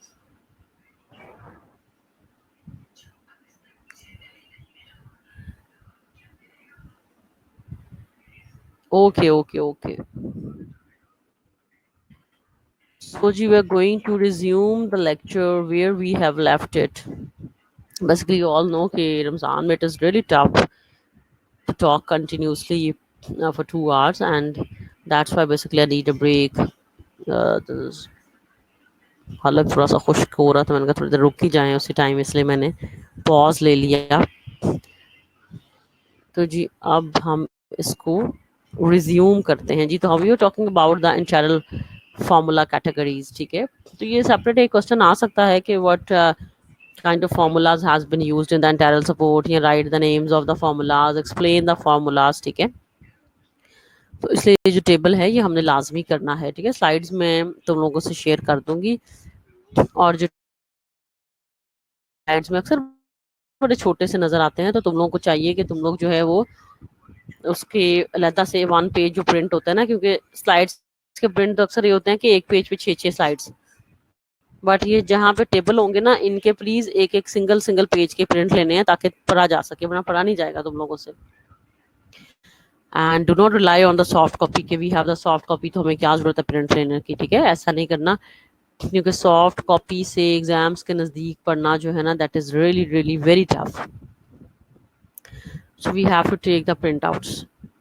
No moving towards the internal formula categories. जो हम कह रहे थे कि 6 type of categories are available for the internal nutritional support, जिसमें सबसे पहले है जनरल पर्पस, दूसरी डिफाइंड हाइड्रोलाइज, तीसरी semi elemental, fourth is disease specific जहाँ तक हमने किया था, and the fifth is the rehydration for the patients requiring an optimal ratio of simple carbohydrates to electrolytes for the purpose of maximizing fluid and electrolyte absorption and rehydration. ऐसे लोग जिनमें पानी की कमी हो जाती है, डिहाइड्रेशन वगैरह, ठीक है, उनके लिए स्पेशलाइज एक फॉर्मूला है जो है रीहाइड्रेशन. ठीक है, सिंपल जिसमें कार्बोहाइड्रेट्स होंगे, ठीक है, और हमारे कॉमन इलेक्ट्रोलाइट्स होंगे, सोडियम पोटेशियम, ज़्यादा के बॉडी के इलेक्ट्रोलाइट्स मेंटेन रह सकें, और मैक्सिमम जिसमें हमारा सॉल्वेंट होगा यानी कि फ्लूइड कंटेंट जिसमें मैक्सिमम होगा. द रीहाइड्रेशन फार्मूला के ज़ाहिर है जो डिहाइड्रेशन का के लिए कंपनसेटिव फार्मूला होगा. इसके बाद है जी modular formula providing the protein, fat और carbohydrate as a single nutrient to alter the nutrient composition of the commercial formulas और फूड. यानी कि इसमें सिंगल मॉड्यूलर में सिंगल कंटेंट होगा. फॉर एग्जांपल किसी को सिर्फ कार्बोहाइड्रेट चाहिए, किसी को सिर्फ प्रोटीन्स चाहिए, किसी को सिर्फ फैट चाहिए, तो इसमें सिंगल न्यूट्रिएंट्स होंगे. ठीक है जी. may contribute electrolytes and increase osmotic or renal solute load, increase cost, require labor and safe mixing technique also known as modular formula. ठीक है, तो इसमें ये है कि आपका जो फार्मूला है, जो मॉड्यूलर फार्मूला है, वो फैट्स, कार्बोहाइड्रेट्स या सिंगल कोई भी न्यूट्रिएंट्स, यानी कि सिर्फ किसी को कार्बोहाइड्रेट चाहिए वो भी दे रहा है, सिर्फ किसी को प्रोटीन्स चाहिए तो वो भी दे रहा है, या मिक्सिंग तीनों की, फैट्स, कार्बोहाइड्रेट और प्रोटीन्स की, ठीक है, ऐसी हो कि इसमें इलेक्ट्रोलाइट बैलेंस भी मेंटेन रहे, ठीक है। लेकिन इसमें फिर ये है कि ज़्यादातर जो है ना इस फार्मूला में सल्यूट्स ज़्यादा हैं, यानी कि सॉल्वेंट आपका कम होगा और कार्बोहाइड्रेट्स, प्रोटीन्स, फैट्स, यानी कि इन ऐसे फार्मूलाज में फिर आपका जो सल्यूट का लोड है ना वो ज़्यादा होगा, तो ज़ाहिर है कॉस्टली भी ज़्यादा होगा, ये फार्मूला जो है कॉस्टली भी ज़्यादा होगा, ठीक है। तो this is called as the modular formula, ठीक है। तो we have these 6 type of formulas, हर एक की लैदा प्रॉपर्टी है, लैदा स्पेसिफिक फार्मूलाज हैं जो कि डिफरेंट पेशेंट्स को हम प्रिस्क्राइब करते हैं, ठीक है। तो ये हमने याद रखने हैं कि 6 कौन से हमारे पास फार्मूलाज हैं जो कि हम पेशेंट्स को प्रिस्क्राइब करेंगे। और ये एंटेरल की कैटेगरीज हैं, ठीक है, पैरेंटेरल की नहीं है, ये सिर्फ एंटेरल फार्मूला कैटेगरीज। अब ये भी जी बॉक्स है कि factors to consider when choosing enteral formula, इसमें भी वही चीज़ें लिखी हुई हैं मेरे ख्याल में जो हम पहले कर चुके हैं कि कौन कौन से फैक्टर्स हैं आप जिनका ख्याल रखोगे जब आप एंटेरल फार्मूला सेलेक्ट करोगे। तो ज़ाहिर है जीआई ट्रैक्ट फंक्शनल है कि नहीं, type of protein, fat, carbohydrate, fibre, patient की डाइजेस्टिव और जो एब्जॉर्प्टिव कैपेसिटी है, ठीक है, कितना वो डाइजेस्ट कर सकता है, कितना एब्जॉर्ब कर सकता है, उसके लिहाज से हमने प्रोटीन्स, फैट्स और कार्बोहाइड्रेट्स और फाइबर्स यूज़ करने हैं। इसके अलावा कैलोरीज और प्रोटीन डेंसिटी कितनी है, ठीक है, कैलोरी कितनी है, इस फार्मूला से 1000 कैलोरी मिल रही है पेशेंट को, 1500 कैलोरीज मिल रही हैं पेशेंट को, इस फार्मूला से कितनी कैलोरीज मिल रही हैं पेशेंट को, ये भी हमने जो है इसमें कंसिडर करना है। इसके अलावा जी के इसमें सोडियम, पोटेशियम यानी कि इलेक्ट्रोलाइट्स कितने हैं, ये बड़ा इंपॉर्टेंट है, ठीक है, क्योंकि अक्सर डिजीज में आपको पता है इलेक्ट्रोलाइटिक इम्बैलेंस हो जाता है, जैसे कि हेपेटिक फेलियर में, जैसे कि रीनल फेलियर में। So we have to consider very well कि जी इसमें इलेक्ट्रोलाइट बैलेंस का क्या सीन है। इसके अलावा विस्कोसिटी, अगेन ट्यूब साइज के अलावा, मेथड ऑफ फीडिंग के अलावा, ठीक है, कितना पेशेंट टॉलरेट कर रहा है, कितना एक टाइम पे उसको हम देंगे, ये सारी चीज़ें। अच्छा देखो, ये आपकी जो इंटरनल न्यूट्रिशनल सपोर्ट है ना, ये ज़ाहिर कॉस्टली होगी, ओरल से तो दोनों ही कॉस्टली होंगी ना, ओरल में तो आपका कोई खर्चा नहीं आता, अपने हाथों से खाते हो। Internal support is expensive and plus there must be a person to look after the patient. Internal support जब अपने पेशेंट को देनी है तो जाहिर है उसमें लिब आपको चाहिए होगी, इसमें आपको एक नर्स यानी कि वहीं पे पेशेंट के पास है जो कि दे रही है, ठीक है। तो इसके लिए आपको मैन पावर चाहिए, कर सकते हैं एक एक्स्ट्रा पर्सन चाहिए, यानी कि इसकी कॉस्ट तो वैसे ही ज़्यादा है, ठीक है। तो ये वाली कॉस्ट तो वैसे ही ज़्यादा है। निम्रा कौन सी स्लाइड को समराइज कर दूं, फार्मूलाज वाली कि फैक्टर्स वाली? फैक्टर्स वाली तो वही है कि कौन कौन से फैक्टर्स कंसिडर हम करेंगे जब हम इंटरनल फार्मूला को सिलेक्ट करेंगे। तो वही फैक्टर्स हैं कि प्रोटीन कंटेंट कितना है फार्मूला का, फैट कंटेंट कितना है, कार्बोहाइड्रेट कंटेंट कितना है, फाइबर उसमें कितना है फार्मूला में, ठीक है। और ये सारी चीज़ें हमने खुद सिलेक्ट करनी है कि कितना होना चाहिए ये कार्बोहाइड्रेट, प्रोटीन और fat content according to the patient needs. देखिए कि पेशेंट को कितना चाहिए, कितना वो एब्जॉर्ब कर रहा है, कितना वो डाइजेस्ट कर रहा है, ठीक है। तो ये हमने फिर सिलेक्ट करना है। जो हमारी निम्रा के कहने पे जो हमारी ये फार्मूला वाली स्लाइड्स हैं, इसको समराइज मैं कर रही हूँ कि we have 6 type of formulas, general purpose, सब तकरीबन सारे जो नॉर्मल मरीज हैं जिनको कोई ख़ास बहुत ज़्यादा स्वेयर प्रॉब्लम नहीं है उनको हम दे सकते हैं, और ये कम एक्सपेंसिव है, चीप है ये, और लैक्टोज फ्री है, ठीक है, बिल्कुल घर के खाने जैसा है, उसको रिप्लेस कर सकता है, ठीक है। 30 से 40% इसमें प्रोटीन्स होती हैं, ठीक है। विस्कोसिटी भी इसकी कम होती है, और ऐसे लोगों को जिनको डाइजेशन और एब्जॉर्प्शन और मेटाबॉलिज्म का कोई ख़ास प्रॉब्लम नहीं है उनको हम दे सकते हैं। देखो किसी की माउथ सर्जरी हुई है, वैसे तो उसको जीआई ट्रैक्ट का प्रॉब्लम तो नहीं हुआ ना, फिर तो हम इसको इजीली ये दे सकते हैं। हाइड्रोलाइज में ऐसे लोग कि जिनका बॉडी में देखो प्रोटीन्स ने मेटाबोलाइज होना है, ठीक है, तो मेटाबॉलिक सिस्टम सफ़र कर रहा है, उनको देंगे। और ये ज़्यादा एक्सपेंसिव होगा कि इसमें आपको प्रोटीन्स पेप्टाइड की फॉर्म में, ठीक है, तो ऑलरेडी मेटाबलाइज्ड। और इससे भी ज़्यादा अगर हमने प्योर मेटाबलाइज फॉर्म में जाना है तो फिर हमें पास है सेमी एलिमेंटल, जिसमें मोनोमर्स की फॉर्म में, कि प्रोटीन्स हैं तो अमाइनो एसिड्स, कार्बोहाइड्रेट्स हैं तो मोनोसेक्राइड्स, बिल्कुल ही सबसे जो लो वाली स्टेज आ जाएगी कि जिसमें हमें बॉडी ने चीज़ों को कन्वर्ट करना है, उसमें ऑलरेडी कन्वर्टेड हुई हो, उतना ही फिर ये एक्सपेंसिव होता जाएगा। डिजीज स्पेसिफिक हर एक के लिए लैदा, लिवर पेशेंट के लिए लैदा, किडनी पेशेंट के लिए लैदा, हार्ट पेशेंट के लिए अलहदा, रीहाइड्रेशन जिनको पानी की कमी है उन लोगों के लिए, और मॉडलर जो है ये उन लोगों के लिए जिनको एक सिंगल न्यूट्रिएंट की ज़रूरत है, या अपनी पसंद के फिर आप कार्बोहाइड्रेट, प्रोटीन और फैट अपनी पसंद की मिक्सिंग अगर करवानी है तो वो मॉडलर फार्मूला होगा। ठीक है, तो ये हमारे पास we have the 6 type of the internal nutritional support और formulas which have been used in the hospitals। अब क्लिनिकल साइड पे जी हमारे पास क्लिनिकल कंसिडरेशंस क्या होंगी। ठीक है, सबसे पहले तो है duration of the tube feeding. ठीक है, कितनी देर के लिए, 10 दिन के लिए चाहिए, 15 दिन के लिए चाहिए, क्योंकि पेशेंट की कंडीशन देख के आप अंदाजा इजीली लगा सकते हो कि उसको for how longer the patient requires the tube feeding. either it is recommended for the short term or either it is required for the long term।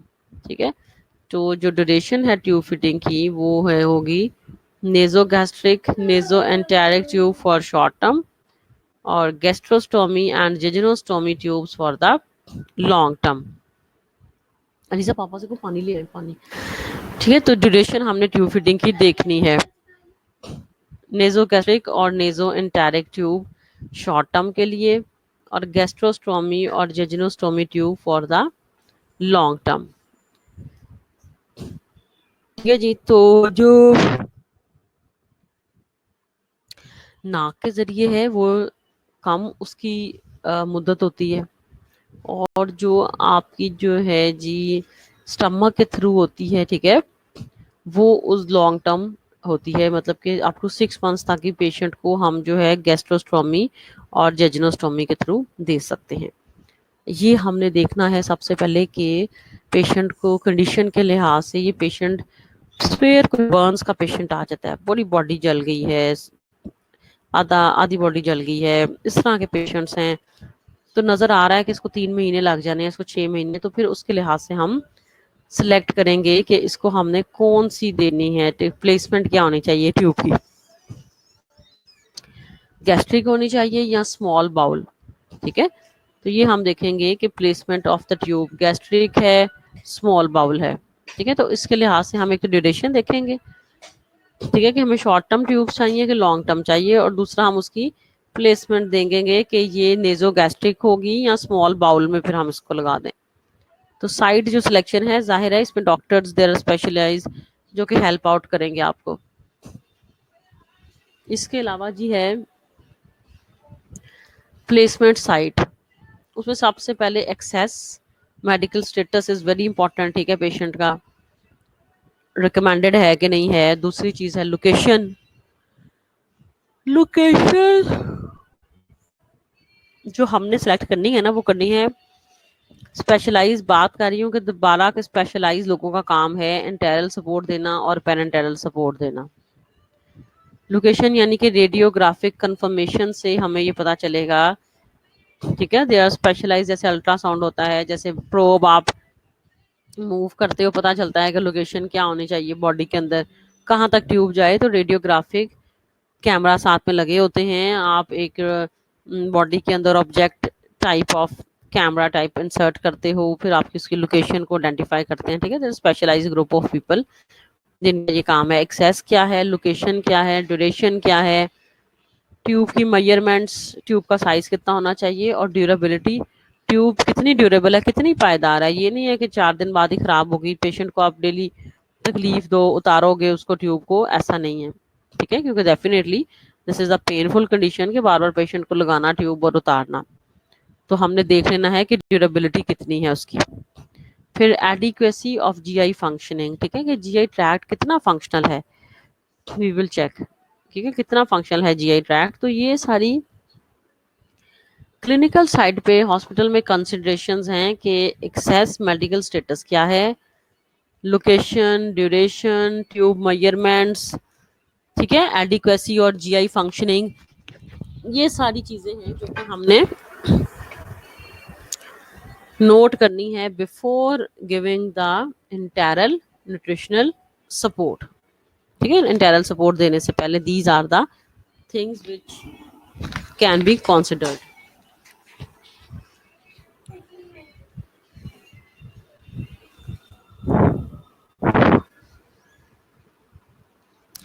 ठीक है, ये इन्होंने इंटेरल ट्यूब प्लेसमेंट जी हमें जो है ना वो शो की हुई है। इंटेरल ट्यूब प्लेसमेंट जूम करके तुम लोग देख सकते हो कि जो ब्लू कलर की है वो देखो नाक के जरिए जो मैदे में जा रही है खुराक की नाली, ठीक है, होल फूड बाय माउथ, नाक के जरिए जो मैदे में जा रही है वो है नेजोगैस्ट्रिक रूट, ठीक है। अब जो डैश डैश लाइन है वो है आपकी जो नेजो ड्यूडिनल, के नाक के जरिए जो आपकी फिर जो है डैश लाइन यानी कि ड्यूडिनम तक, स्टमक तक जा रही है। फिर है जी आपकी जेजनो जेजनम तक जो जा रही है डॉट्स में बिल्कुल लाइन, ठीक है।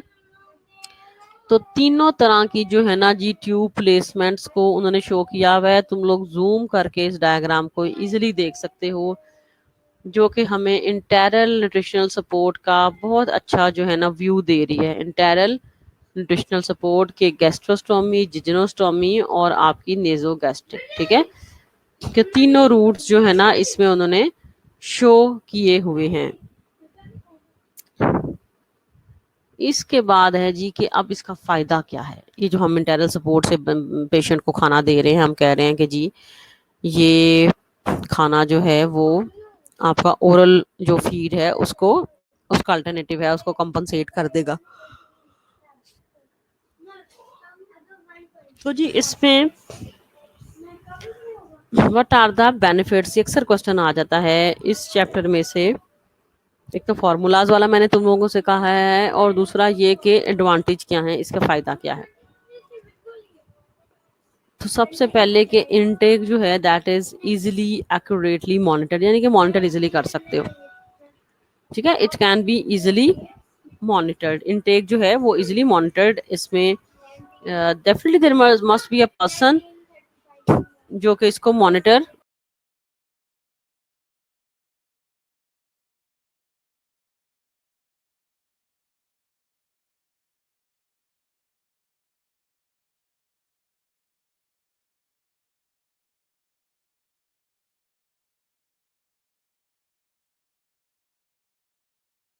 जो हमने देखना है कि इसमें जो है ना कि इनटेक इजीली मॉनिटर है कि नहीं। इसमें इनटेक इजीली मॉनिटर है, ठीक है ना, एडवांटेज इसका है, ठीक है, आप देख सकते हो ट्यूब से खाना अंदर जा रहा है कि नहीं जा रहा, ठीक है, इजीली मॉनिटर कर सकते हो, फिजिकली आपको पता चल जाएगा। तब न्यूट्रिशन हमें देती है इंटेरल सपोर्ट, जबकि माउथ से ओरली इनटेक पॉसिबल नहीं हो सकती, तब हमें ये न्यूट्रिशन देती है। तो that is the big advantage of the enteral nutritional support. It's it's cost is less than the parenteral nutrition. जो दूसरी तरह की न्यूट्रिशन है ना पेरेंटेरल, उसकी कॉस्ट ज़्यादा है, जो हमने अभी पढ़नी है, ठीक है। तो जो इंटेरल सपोर्ट है उसकी कॉस्ट जो है जी वो कम होती है as compare to parenteral nutritional support. Supplies are readily available, easily आपको इसके फार्मूलाज वगैरह मिल जाते हैं, कोई ऐसी प्रॉब्लम नहीं है कि बहुत मुश्किल से इसकी कोई मिलेगी सप्लाईज, इजीली देयर मार्केट में फार्मास्यूटिकल में पड़ी हुई हैं, कोई मसला नहीं है। And it reduces the risk associated with the disease state, कि बीमारी के साथ आपको जो है ना ट्यूब फीडिंग का यानी कि कोई नुकसान नहीं है, रिस्क इसका कम है, ठीक है, रिस्क इसका कम है, ठीक है, कोई भी ऐसा नहीं है कि रिस्क इसका ज़्यादा हो, यानी कि रिस्क ही नहीं है। हमें पता है कि वर्ल्ड वाइड यूज़ हो रहा है, पाकिस्तान में बहुत यूज़ हो रहा है पेशेंट्स को इजीली, ठीक है, तो इजीली मॉनिटर कर सकते हैं, तब हमें सपोर्ट दे रहा है, जबकि ओरल इनटेक पॉसिबल नहीं है, कॉस्ट भी इसकी कम है, सप्लाईज इसकी अवेलेबल हैं, रिस्क ही ज़्यादा नहीं है, तो ये सारे इसके क्या हैं, बेनिफिट्स हैं और एडवांटेजेस हैं। ठीक है, जाहिर है जिस चीज़ के एडवांटेजेस होते हैं उसकी कॉम्प्लिकेशंस भी कोई ना कोई लाजमी होंगी, तो वो भी हम पढ़ेंगे कि डिसएडवांटेज या कॉम्प्लिकेशन क्या हैं। लेकिन सबसे पहले जो है जी इसका फायदे, ठीक है, कि एडवांटेज क्या है। इसके अलावा ये है कि गट की इंटीग्रिटी को मेंटेन कर रहा है। ठीक है, कि आपका गट सिस्टम जो है जितना भी जहां भी वो जैसा भी है उसको प्रिजर्व कर रहा है। कोई ऐसा नहीं है कि इस ट्यूब फीडिंग या इसके फार्मूला की वजह से या आपका कोई जीआई ट्रैक्ट अफेक्ट हो। ठीक है, decrease livelihood of bacterial translocation, bacteria का भी पास बहुत ज़्यादा नहीं हो रहे, ठीक है, ट्यूब से, लेकिन वैसे होते भी हैं, ये हम डिसएडवांटेजेस में भी पढ़ेंगे। Preserves the immunological function of the gut, यानी कि गट का जो इम्यूनोलॉजिकल फंक्शन है उसको प्रिजर्व कर रहा है। ठीक है, यानी कि आपकी गट को डैमेज नहीं कर रहा है। इसके फार्मूलाज की जो कंसिस्टेंसी है और फार्मूलाज की जो रेसिपी है, जो कंपोनेंट्स हैं वो ऐसे हैं, और यहाँ ट्यूब का मटेरियल ऐसा है, ट्यूब का साइज ऐसा है कि आपका जो जीआई ट्रैक्ट है, जो आपका गट है, उसको ये प्रिजर्व कर रहा है, उसको कोई डैमेज नहीं दे रहा। Increased compliance with intake, intake के साथ जो है ना, यानी कि टॉलरेट जो इसका टॉलरेंस पावर है ना वो अच्छी है। ठीक है, increase compliance with the intake, intake के साथ कंप्लायंस इसका बढ़ रहा है।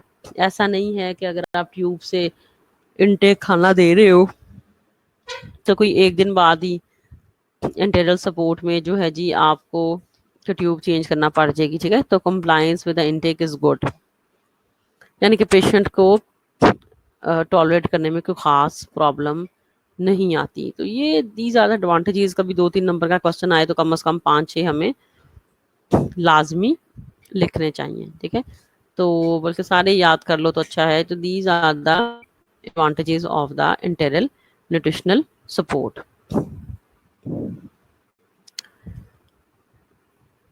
इसके बाद जी डिसएडवांटेजेस, जैसे कि I told you everything has advantages, merits and demerits. If we talk about the advantages, we should also look towards the darker side of the topic, कि फायदा तो है बट डेफिनेटली कोई इस सिस्टम का, क्योंकि डेफिनेटली जो नेचुरल सिस्टम अल्लाह ने दिया है वो तो हाथ और वो तो मुंह से ही खाना है ना, खुद से। अगर अगर नेचुरल सिस्टम की बजाय जब हम आर्टिफिशियल सिस्टम, क्योंकि हमारा इंटरनल और पेरेंटरल तो दोनों आर्टिफिशियल सिस्टम्स है ना आपके, जब हम आर्टिफिशियल सिस्टम की तरफ आएंगे तो definitely there will be some disadvantages, फिर नुकसान भी कोई ना कोई होगा ना, जाहिर है उसको तो कंपनसेट नहीं कर सकता। जो आप माउथ के जरिए जो आप ओरल फीड ले रहे हो, ओरल इनटेक ले रहे हो, उसका तो अल्टरनेटिव कोई नहीं चीज़ है ना। लेकिन जाहिर है कि हमारे पास ऑप्शंस होनी चाहिए कि अगर खुराक मुंह से नहीं ले सकते तो फिर बॉडी को तो सर्वाइव करना है। ठीक है, तो बॉडी को तो एनर्जी की ज़रूरत पड़नी है, तो बॉडी को एनर्जी के लिए फिर हम दूसरा रास्ता ढूंढते हैं। तो हमारा ये दूसरा रास्ता है which can never be alternative to the natural route. Natural जो रूट है उसका अल्टरनेटिव ये ज़ाहिर है नहीं हो सकता, लेकिन ये है कि हमें एक अल्लाह ने चलो डिजीज स्टेट में हमें एक अल्टरनेटिव दे दिया है, एक मुतबादल दे दिया है कि हम इससे जो है ना अपनी एनर्जी नीड्स पूरी कर सकें। और स्पेशली जो पेशेंट है उनकी है भी ज़ाहिर है, पेशेंट्स के लिए नॉर्मल बंदा क्यों प्रेफर करेगा इस तरह की चीज़ें। तो जी what are the not disadvantages of the enteral nutritional support, कि इसका डिसएडवांटेज क्या है। तो सबसे पहला जी जो डिसएडवांटेज है कि GI metabolic and mechanical complications इसमें हो सकती हैं। ठीक है, for example tube migration, tube अपनी जगह से रीलोकेट कर सकती है। Increase risk of bacterial contamination, tube obstruction, pneumothorax. ठीक है, अब सबसे पहले देखो कि इसमें जीआई ट्रैक्ट का प्रॉब्लम आ सकता है कि आपका वो जो भी मटेरियल है आपके उसमें ट्यूब में वो पता नहीं बॉडी टॉलरेट कर रही है नहीं कर रही। मैकेनिकल कॉम्प्लिकेशंस आ सकती है,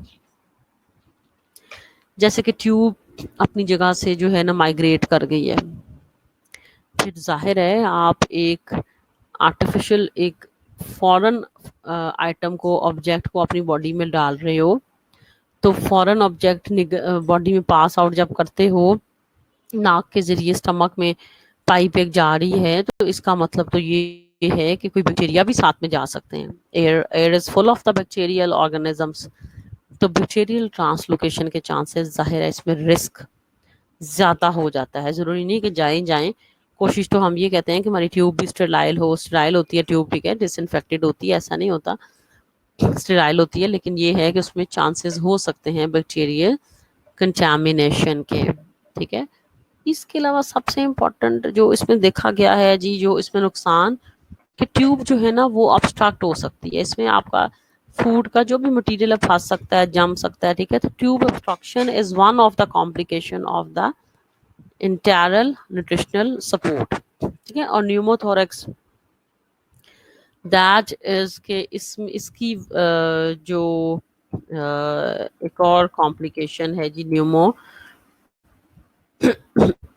ठीक है, कि इसमें जो है ना वो लंग्स कोलैप्स कर सकते हैं, ठीक है। दिस इज द न्यूमोथोरैक्स के लंग्स वगैरह जो है कोलैप्स कर सकते हैं इसमें, ये एक कॉम्प्लिकेशन है pneumothorax is lungs can collapse. Cost इसकी जो है ज़्यादा आएगी, जाहिर है ओरल डाइट का मैंने पहले ही बताया है कि कोई अल्टरनेटिव नहीं हो सकता, तो definitely it can be more costly, क्योंकि एक बंदा चाहिए आपको, ट्यूब चाहिए, फार्मूलाज चाहिए, तो सारी चीज़ें आपको जाहिर है आपका जो है आपका बजट तो इंक्रीज करेंगी, तो it will be more costly. Less पेलेटेबल, less normal, जाहिर है खाने की चीज़ें आपको जो मज़ेदार हम घर में बिरयानियाँ कौरमे खाने वगैरह जो हम खाते हैं उस तरह की चीज़ें तो आपको इसमें नहीं मिल सकती ना, इट विल बी लेस पेलेटेबल, ज़ाहिर है खाने में तो अच्छी नहीं लगेगी वो चीज़ें।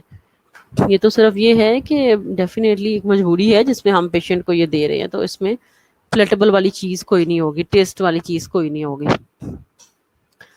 Labour intensive assessment, administration, tube patency and site care monitoring, सबसे इम्पोर्टेंट ये कि जाहिर है there must be someone to look after you.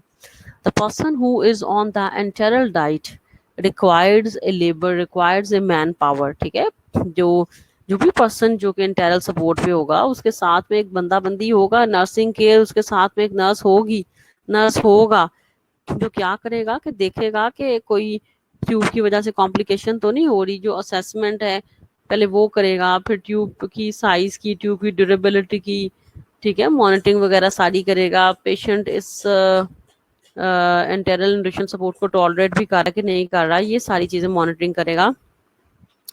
तो ये तो डेफिनेटली कि एक लेबर इंटेंसिव जो है ना हमारा एक जो है इंटरनल सपोर्ट में लेबर इंटेंसिव है, ठीक है। तो लेबर इसमें लाजमी चाहिए, इसके बगैर तो वी कैन नॉट प्रोसीड, अकेला बंदा तो नहीं कर सकता, पेशेंट खुद से तो नहीं कर सकता कि इंटरनल सपोर्ट उसको लगा दी जाए, पास ऑन कर दी जाए ट्यूब, तो इसमें तो लेबर लाजमी चाहिए। तो जब बंदा चाहिए तो कोई भी लेबर, इसका मतलब है दैट इज अगेन कॉस्टली, तो कॉस्ट इसमें ज़्यादा आएगी, ठीक है।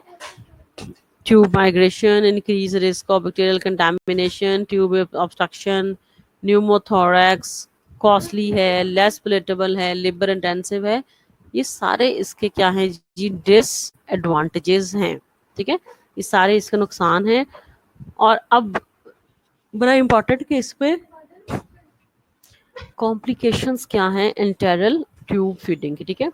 एक थे डिसएडवांटेजेस और अब हैं कॉम्प्लिकेशंस, ठीक है। इसकी वजह से कॉम्प्लिकेशन बॉडी में क्या क्या हो सकती हैं, ठीक है। तो जी कॉम्प्लिकेशंस क्या हो सकती हैं, एक्सेस प्रॉब्लम हो सकती है, यानी कि वही ट्यूब ऑब्स्ट्रक्ट हो सकती है, ट्यूब ऑब्स्ट्रक्शन, एडमिनिस्ट्रेशन प्रॉब्लम्स हो सकती हैं, यानी कि एस्पायरेशन पेशेंट को हो सकती है, वॉमिटिंग वगैरह आ सकती है, ठीक है, एस्पायर कर रहा है वो, खाना जो आप डाल रहे हो बाहर आ रहा है, एस्पायरेशन। जीआई ट्रैक्ट कॉम्प्लिकेशन, यानी कि पेशेंट पहले ही देखो सेडेंटरी लाइफस्टाइल गुजार रहा है, बेड पे है, टॉलरेट हो सकता है इस फार्मूला को ना कर सकता हो, उसको डायरिया वगैरह हो गया हो, ठीक है, तो डायरिया वगैरह हो सकता है जीआई ट्रैक्ट की कॉम्प्लिकेशन। इसके अलावा मेटाबॉलिक कॉम्प्लिकेशन, यानी कि ओवर हाइड्रेशन हो सकती है, क्योंकि जितना भी फार्मूला है, देखो ट्यूब फीडिंग में आप जो भी चीज़ डाल रहे हो उसमें आपका जो सॉल्वेंट है वो तो वाटर ही है ना, और जाहिर है ये कोई थिक सा सोल्यूशन तो नहीं बनेगा, ट्यूब ऑब्स्ट्रक्शन वगैरह हो जाती होती है, ठीक है। डेफिनेटली इसकी जो है ग्रेविटी वगैरह वो ज़्यादातर उसमें सॉल्वेंट का कंटेंट ही ज़्यादा होगा, तो जो भी चीज़ आपने मिक्स करनी है, जो भी आपने फार्मूला, जो भी पाउडर, मिल्क पाउडर, कोई भी आपने इसमें देना है पेशेंट को, that has been made in the water, तो सारी चीज़ें तो जो है ना वो पानी में बननी है। तो इसमें पेशेंट को ओवर हाइड्रेशन भी हो सकती है। देखो ओवर हाइड्रेशन भी अच्छी नहीं होती, वो डीमा वगैरह कॉज कर सकती है, उससे मेटाबॉलिक कॉम्प्लिकेशंस वगैरह आ सकती हैं। ठीक है, तो हमने ओवर हाइड्रेशन को, ये नहीं कि पानी हर सूरत में अच्छा ही अच्छा है, जब पेशेंट है तो उसमें ओवर हाइड्रेशन भी प्रॉब्लम्स कॉज कर सकती है। तो ये 4 कॉम्प्लिकेशंस हैं जो कि तुम लोगों को लाजमी आनी चाहिए, और ये क्वेश्चन भी आया हुआ है। ठीक है, तो 2-3 नंबर का, तो इस वजह से हमने एक जो डिसएडवांटेजेस याद रखने हैं, एडवांटेजेस डिसएडवांटेजेस दोनों याद रखने हैं, और थर्डली जो है जी कॉम्प्लिकेशंस क्या हैं इंटेरल न्यूट्रिशनल सपोर्ट की, ये भी हमने जो है वो याद रखनी है। तो एक्सेस प्रॉब्लम यानी कि ट्यूब ऑब्स्ट्रक्शन, ठीक है, ये एक उसकी कॉम्प्लिकेशन है। इसके अलावा एडमिनिस्ट्रेशन प्रॉब्लम, एस्पायरेशन वगैरह, ठीक है। इसके अलावा जीआई ट्रैक्ट की कॉम्प्लिकेशन, डायरिया वगैरह, इसके अलावा मेटाबॉलिक कॉम्प्लिकेशन, ओवर हाइड्रेशन वगैरह, ठीक है। तो जी these are the 4 complications of the internal support. अच्छा, ये जो चैप्टर है ये आपकी उसमें बुक में नहीं होगा, नर्सिंग वाली जो है हमारी न्यूट्रिशन की बुक, ठीक है। So this chapter is not included, but that is the part of our course, part of our syllabus. Syllabus का पार्ट ज़रूर है लेकिन आपकी बुक में नहीं है, तो इस वजह से ये स्लाइड से ही तुम सबको करना है। तो I will share the soft copy with you, ठीक है, और प्रिंट्स लेना जो है ना वो तुम लोगों का फिर काम है। तो जी हम जो है अब हम इसमें जाएंगे rate and method of the delivery, कि जाहिर है कि जो भी आपने फूड खुराक वगैरह ज़ाहिर है ट्यूब फीडिंग में देनी है, जो भी फॉर्मूलाज देने हैं उसका डिलीवर कैसे करना है, ठीक है। तो डिलीवरी के भी हमारे पास जो है ना there are 4 methods, there are 4 methods of delivery of the food through the internal route. Internal route के थ्रू हमने जो फूड की डिलीवरी करनी है उसके हमारे पास 4 रेट्स और मेथड्स हैं, ठीक है। कि रेट कितना होना चाहिए, ड्रिप है तो एक उसमें मिनट में कितने ड्रॉप्स गिरे हैं, ठीक है। इस तरह से rate and method of delivery हमने करना है। सबसे पहला है जी बोलस। बोलस जो डिलीवरी का मेथड है 300 to 400 millilitre rapid delivery by the syringe several times daily, ठीक है। इसमें 300 से 400 ml जो है ना हम अपना फूड जो है ना वो देते हैं, ठीक है, सिरिंज के थ्रू दिन में सेवरल टाइम्स, 6 दफ़ा 5 दफ़ा आप दे सकते हो according to the need of the patient, ठीक है। According to the need of the patient हम जो है ना उसको दे सकते हैं, जो भी आपका फॉर्मूला डाइट है। बोलस जो है 300 to 400 ml हम पेशेंट को दे सकते हैं, और ये हम दे रहे हैं किसके थ्रू, सिरिंज के थ्रू दे रहे हैं पेशेंट को। इसके बाद है इंटरमिटेंट, ठीक है, ये भी हम 300 से 400 ml पेशेंट को दे रहे हैं 20 to 30 minutes several times per day, ठीक है। 300 से 400 ml देने के लिए 20 to 30 मिनट्स लगेंगे, और दिन में हम जो है आफ्टर 2 आवर्स के गैप के साथ हम पेशेंट को ये फॉर्मूला दे सकते हैं, और ये हम ड्रिप की फॉर्म में दे सकते हैं, सिरिंज की फॉर्म में दे सकते हैं, ठीक है। तो अगर हम ड्रिप वगैरह की फॉर्म में देंगे तो फिर तो वो आपका हो जाएगा ना पेरेंटेरल सपोर्ट हो जाएगा, फिर तो एंटेरल नहीं रहेगा। तीसरा जो है cyclic bye pump urea night, ये आपका इंटेरल सपोर्ट में यूज़ होता है। कि साइक्लिक का मतलब ये है कि आपने जो आपकी ट्यूब फिटिंग है ना उसके साथ आपने एक पंप अटैच कर दिया, जैसे घरों में मोटर पंप लगी होती है ना जो पानी को खींचती है, ठीक है। तो इस तरह से हमने ट्यूब फीडिंग आपका जो सपोर्ट है उसके साथ एक हमने पंप अटैच कर दिया है। और ये ज़्यादातर नाइट के लिए होता है कि नाइट में आप पेशेंट को जो है ना आहिस्ता आहिस्ता थोड़ी थोड़ी डाइट मिलती रहे, इसकी आप स्पीड वगैरह जो है ना हम सेट कर देते होते हैं कि आहिस्ता आहिस्ता पेशेंट के जो है ना बॉडी में, जैसे कोमा का मरीज़ है तो आहिस्ता आहिस्ता उसकी बॉडी में ना डाइट जाती रहे, और रात में अगर कोई भी जो लेबर वगैरह है अगर नर्स है किसी को सो गई है या जो भी है तो आपको डाइट का या फूड का प्रॉब्लम ना हो। तो इस वजह से जो है ना जी वो साइक्लिक मेथड जो है वो दिया जाता है, that is basically helpful during the night.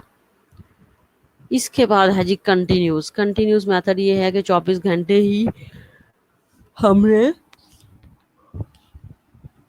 Speed speed ऐसी सेट कर दी है कि 24 आवर्स कंटिन्यूसली पेशेंट को थोड़ी थोड़ी डाइट जो है ना उसकी बॉडी में जा रही है, ठीक है।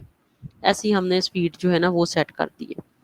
तो ये हम ग्रेविटी ड्रिप के जरिए, इन्फ्यूजन पंप के जरिए हम पेशेंट को जो है वो दे सकते हैं, ठीक है। ड्रिप के थ्रू भी और इन्फ्यूजन पंप भी हमने ट्यूब के साथ जो है ना पंप वगैरह अटैच किया हुआ है, जिसकी वजह से पेशेंट को आहिस्ता आहिस्ता जो है ना वो डाइट बॉडी में उसकी जाई जा रही है।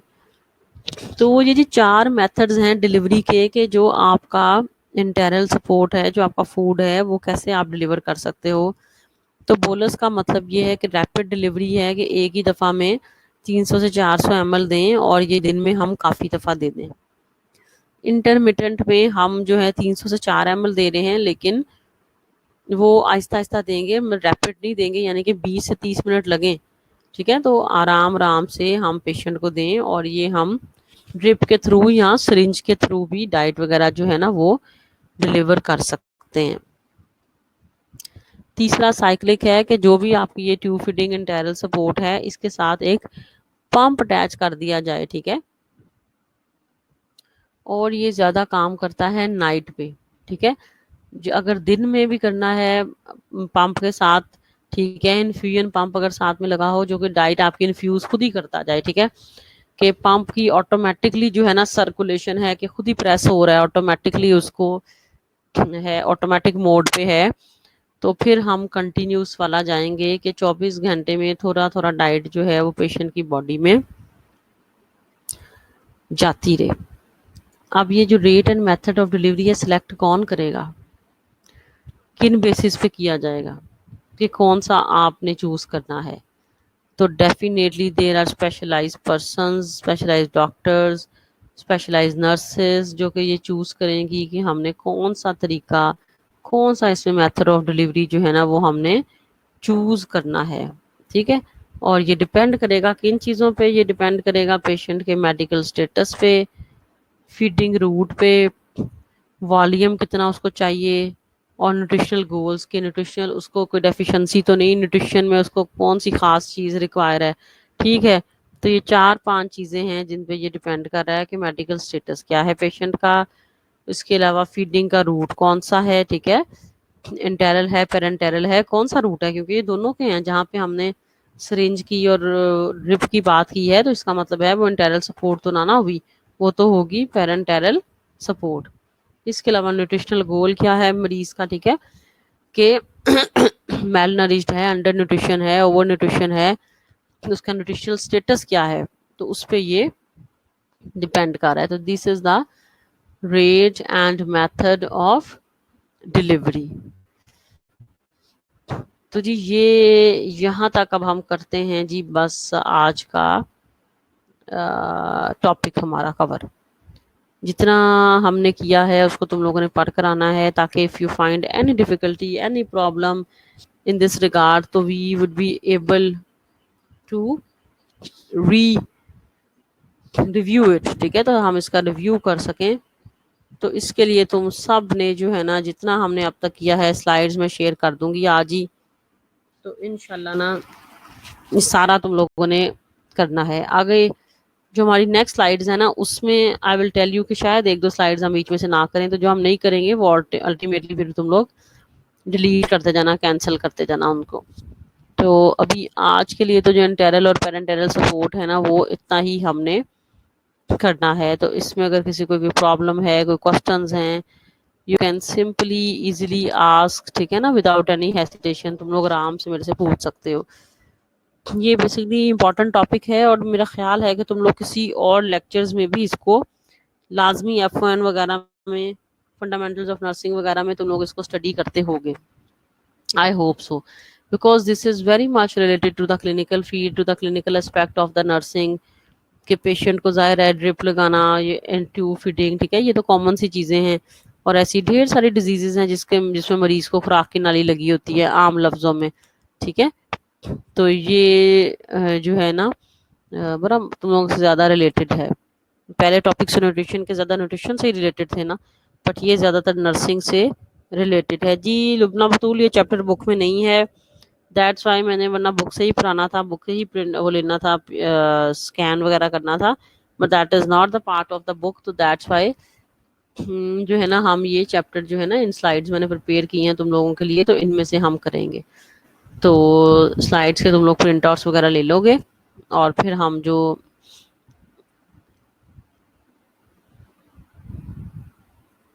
जी बिल्कुल लेक्चर में अपलोड कर दूंगी, ठीक है, लेक्चर अपलोड कर दूंगी मैं। ये उस पे जो है ना आपका व्हाट्सएप पे ग्रुप बना हुआ है, ठीक है, व्हाट्सएप का जो ग्रुप है, ठीक है, उसमें मैं लेक्चर को जो है ना वो अपलोड कर दूंगी, ठीक है, व्हाट्सएप के ग्रुप में, तो उसमें सबको शेयर हो जाएगा, तुम लोग आराम से उसमें से कर सकते हो। अगर किसी का ईमेल एड्रेस है तो उसको ईमेल कर दूंगी लेक्चर। तो जी आज का लेक्चर हमारा है जी इतना ही। इसमें अगर कोई क्वेश्चंस हैं तो यू कैन आस्क। कल हमारी होगी क्लास न्यूमोथोरक्स, मैंने बताया है, तो सीफ हुसैन ने सवाल किया है कि न्यूमोथोरक्स क्या है। तो सीफ जो न्यूमोथोरक्स है इसका मतलब है कि लंग्स कोलैप्स हो जाना, ठीक है। ये जो ट्यूब फीडिंग है, जाहिर है इसकी एक कॉम्प्लिकेशन ये भी है कि लंग्स वगैरह भी कॉम्प्लेक्स यानी कि रेस्पिरेटरी डिस्ट्रेस सिंड्रोम वगैरह भी पेशेंट को हो सकता है। देखो नाक के जरिए आप दे रहे हो ना, तो सांस भी किसके जरिए पेशेंट लेता है, नाक के जरिए लेता है ना। तो अगर आपका देखो जो खाना है वो या आपका पानी जो है वो लंग्स में चला जाए, खुराक की नाली तो लगाई हुई है, लेकिन अगर कोई ऐसी कॉम्प्लिकेशन हो जाए, ऐसी प्रॉब्लम हो जाए कि एक तो आपका जो है कोई रेस्पिरेटरी डिस्ट्रेस सिंड्रोम वगैरह हो जाए, उसकी वजह से भी लंग्स अफेक्ट कर सकते हैं। दूसरा आपका खाना भी जो है वो अगर किसी भी थ्रू आपका जो है ना वो लंग्स में खुराक की नाली की बजाय आपकी सांस की अगर नाली में चला जाए, तो उससे फिर क्या होगा, उससे आपके लंग्स बिल्कुल कोलैप्स वगैरह कर जाएंगे, ठीक है, लंग्स आपके कोलैप्स कर जाएंगे। तो pneumothorax is the complication of the internal nutritional support, ठीक है, this is the complication of the internal nutritional support. तो इसमें ना तुम लोगों ने एडवांटेजेस, डिसएडवांटेजेस, फार्मूलाज वगैरह, और सबसे इंपॉर्टेंट जो डिफरेंस है इंटरनल में और पेरेंटरल में, डिफरेंस क्या है, ठीक है। तो the difference between the enteral and parenteral nutrition support is also very important. Then the categories of the formulas are very important. Then the advantages of the enteral support, disadvantages, complications, so all these things are very important। और इस slides की form में बड़ा brief सा करके दिया हुआ है, कोई पैराग्राफ्स नहीं है, कोई ऐसा नहीं है कि तुम लोगों को पढ़ने में कोई कॉम्प्लिकेशन हो सके, ठीक है। तो these are the basically things which are very helpful for you people ना। तो जी अब हम कल इंशाल्लाह क्या करेंगे, कल हम देखते हैं कि इंशाल्लाह शायद हार्मोन्स पढ़ लें या फिर हम मेटाबॉलिज्म की तरफ चले जाएं, ठीक है। तो आई विल सी चेक के कल हम इंशाल्लाह बायोकेमिस्ट्री में कौन सा चैप्टर जो है ना करते हैं। तो काफ़ी टॉपिक्स हमारे न्यूट्रिशन के कवर हो गए हैं ड्यूरिंग दीज ऑनलाइन लेक्चर्स, ठीक है, क्योंकि अक्सर तो एक ही लेक्चर में ख़त्म हो जाता है, but that topic will continue to the next Wednesday lecture also. Next Wednesday को भी हमने यही लेक्चर पढ़ना है, ठीक है। और कोशिश करो कि साथ साथ घर में कोई पढ़ाई भी हो रही है कि नहीं, कि बस लेक्चर ही अटेंड करते हो कि इतना ही बहुत है कि बस सुन लिया एंड दैट्स ऑल। क्योंकि जब तक रिव्यू नहीं करोगे, जब तक याद नहीं करोगे, तो उस टाइम तक तो कोई फायदा नहीं इन लेक्चर्स का, ठीक है। तो लेक्चर्स को सिर्फ हमने उतनी हद तक नहीं करना, हमने लेक्चर्स को ये है कि याद भी, रिव्यू, रिमेंबर, रिवाइज भी करना है, ठीक है, याद भी करना है। अभी टाइम है तुम लोगों के पास, तो सारी चीज़ें हैं जो हमारे कोर्स कंटेंट है, कुछ हम कोर्स से बाहर नहीं पढ़ रहे, सारी वही चीज़ें कर रहे हैं जो कि तुम लोगों के कोर्स में सिलेबस का हिस्सा है, ठीक है, और तुम लोगों को लाजमी करनी है, सारी वही चीज़ें हैं। तो इस वजह से मेक श्योर के सारी चीज़ें बड़ी इंपॉर्टेंट है, कोई ऐसी ऑप्शनल चीज़ नहीं मैं करवा रही, ठीक है। उन्हीं पे एक्स्ट्रा चीज़ें तो हम वैसे भी एंड के लिए रख देते हैं ना, तो अभी सिर्फ हम उन्हीं पे फोकस कर रहे हैं कि जो हमारी जो चीज़ें हैं जी बिल्कुल टॉपिक हैं हमारे कोर्स कंटेंट का। सो आज के लिए इतना ही, ठीक है। नेक्स्ट लेक्चर तुम लोगों का मेरे ख्याल में स्टार्ट हो जाएगा 5-7 मिनट बाद। तो जी मेरी तरफ से खुदा हाफिज़। कोई क्वेश्चंस हो तो यू कैन इजीली आस्क, ठीक है, कोई भी क्वेश्चंस हैं तुम लोग पूछ सकते हो। और बायोकेमिस्ट्री में चाहे हो चाहे न्यूट्रिशन में हो, ठीक है, तो बायोकेमिस्ट्री के लिए लेकिन कल जितने भी हमने पिछले टॉपिक्स वगैरह कवर किए हैं वो सारे तुम्हारी किताब से ही हैं बायोकेम के। और जैसे न्यूक्लिक एसिड लास्ट टाइम किया था, ठीक है, तो जो डिजीजेस वगैरह हैं पिछले हमारे जो चैप्टर्स में, प्रोटीन्स में, लिपिड्स में, ठीक है, तो वो सारे तुम लोगों से एडवाइस, एंजाइम्स में, तो यही एडवाइस है कि वो सारे करो, डोंट टेक इट इजी। और बायोकेमिस्ट्री पे ज़्यादा फोकस करो। I think nutrition is far easier, तो उस पर ज़्यादा फोकस करो। तुम लोग के एग्जाम्स इंशाल्लाह होंगे। इस चक्कर में मत रहना कि कोरोना की वजह से शायद अभी कुछ पोस्टपोन हो रहे हैं या डिग्रीज मिल रही हैं, वो भी अभी तो क्लियर नहीं है, कंफर्म नहीं है। बट इंशाल्लाह इंशाल्लाह तुम लोगों के टाइम तक एग्जाम्स वगैरह होने हैं। तो इस वजह से मेक श्योर कि हम जो है ना अभी से अपनी स्टडी पे जो है फोकस करें, अभी से जो है ना इसको सही 100% लेके चलें ताकि कोई प्रॉब्लम ना हो। तो जी खुदा हाफिज एंड इंशाल्लाह सी यू टुमारो। ठीक है, अ, और किसी का कोई कमेंट हो, ठीक है, तो it is more than welcome.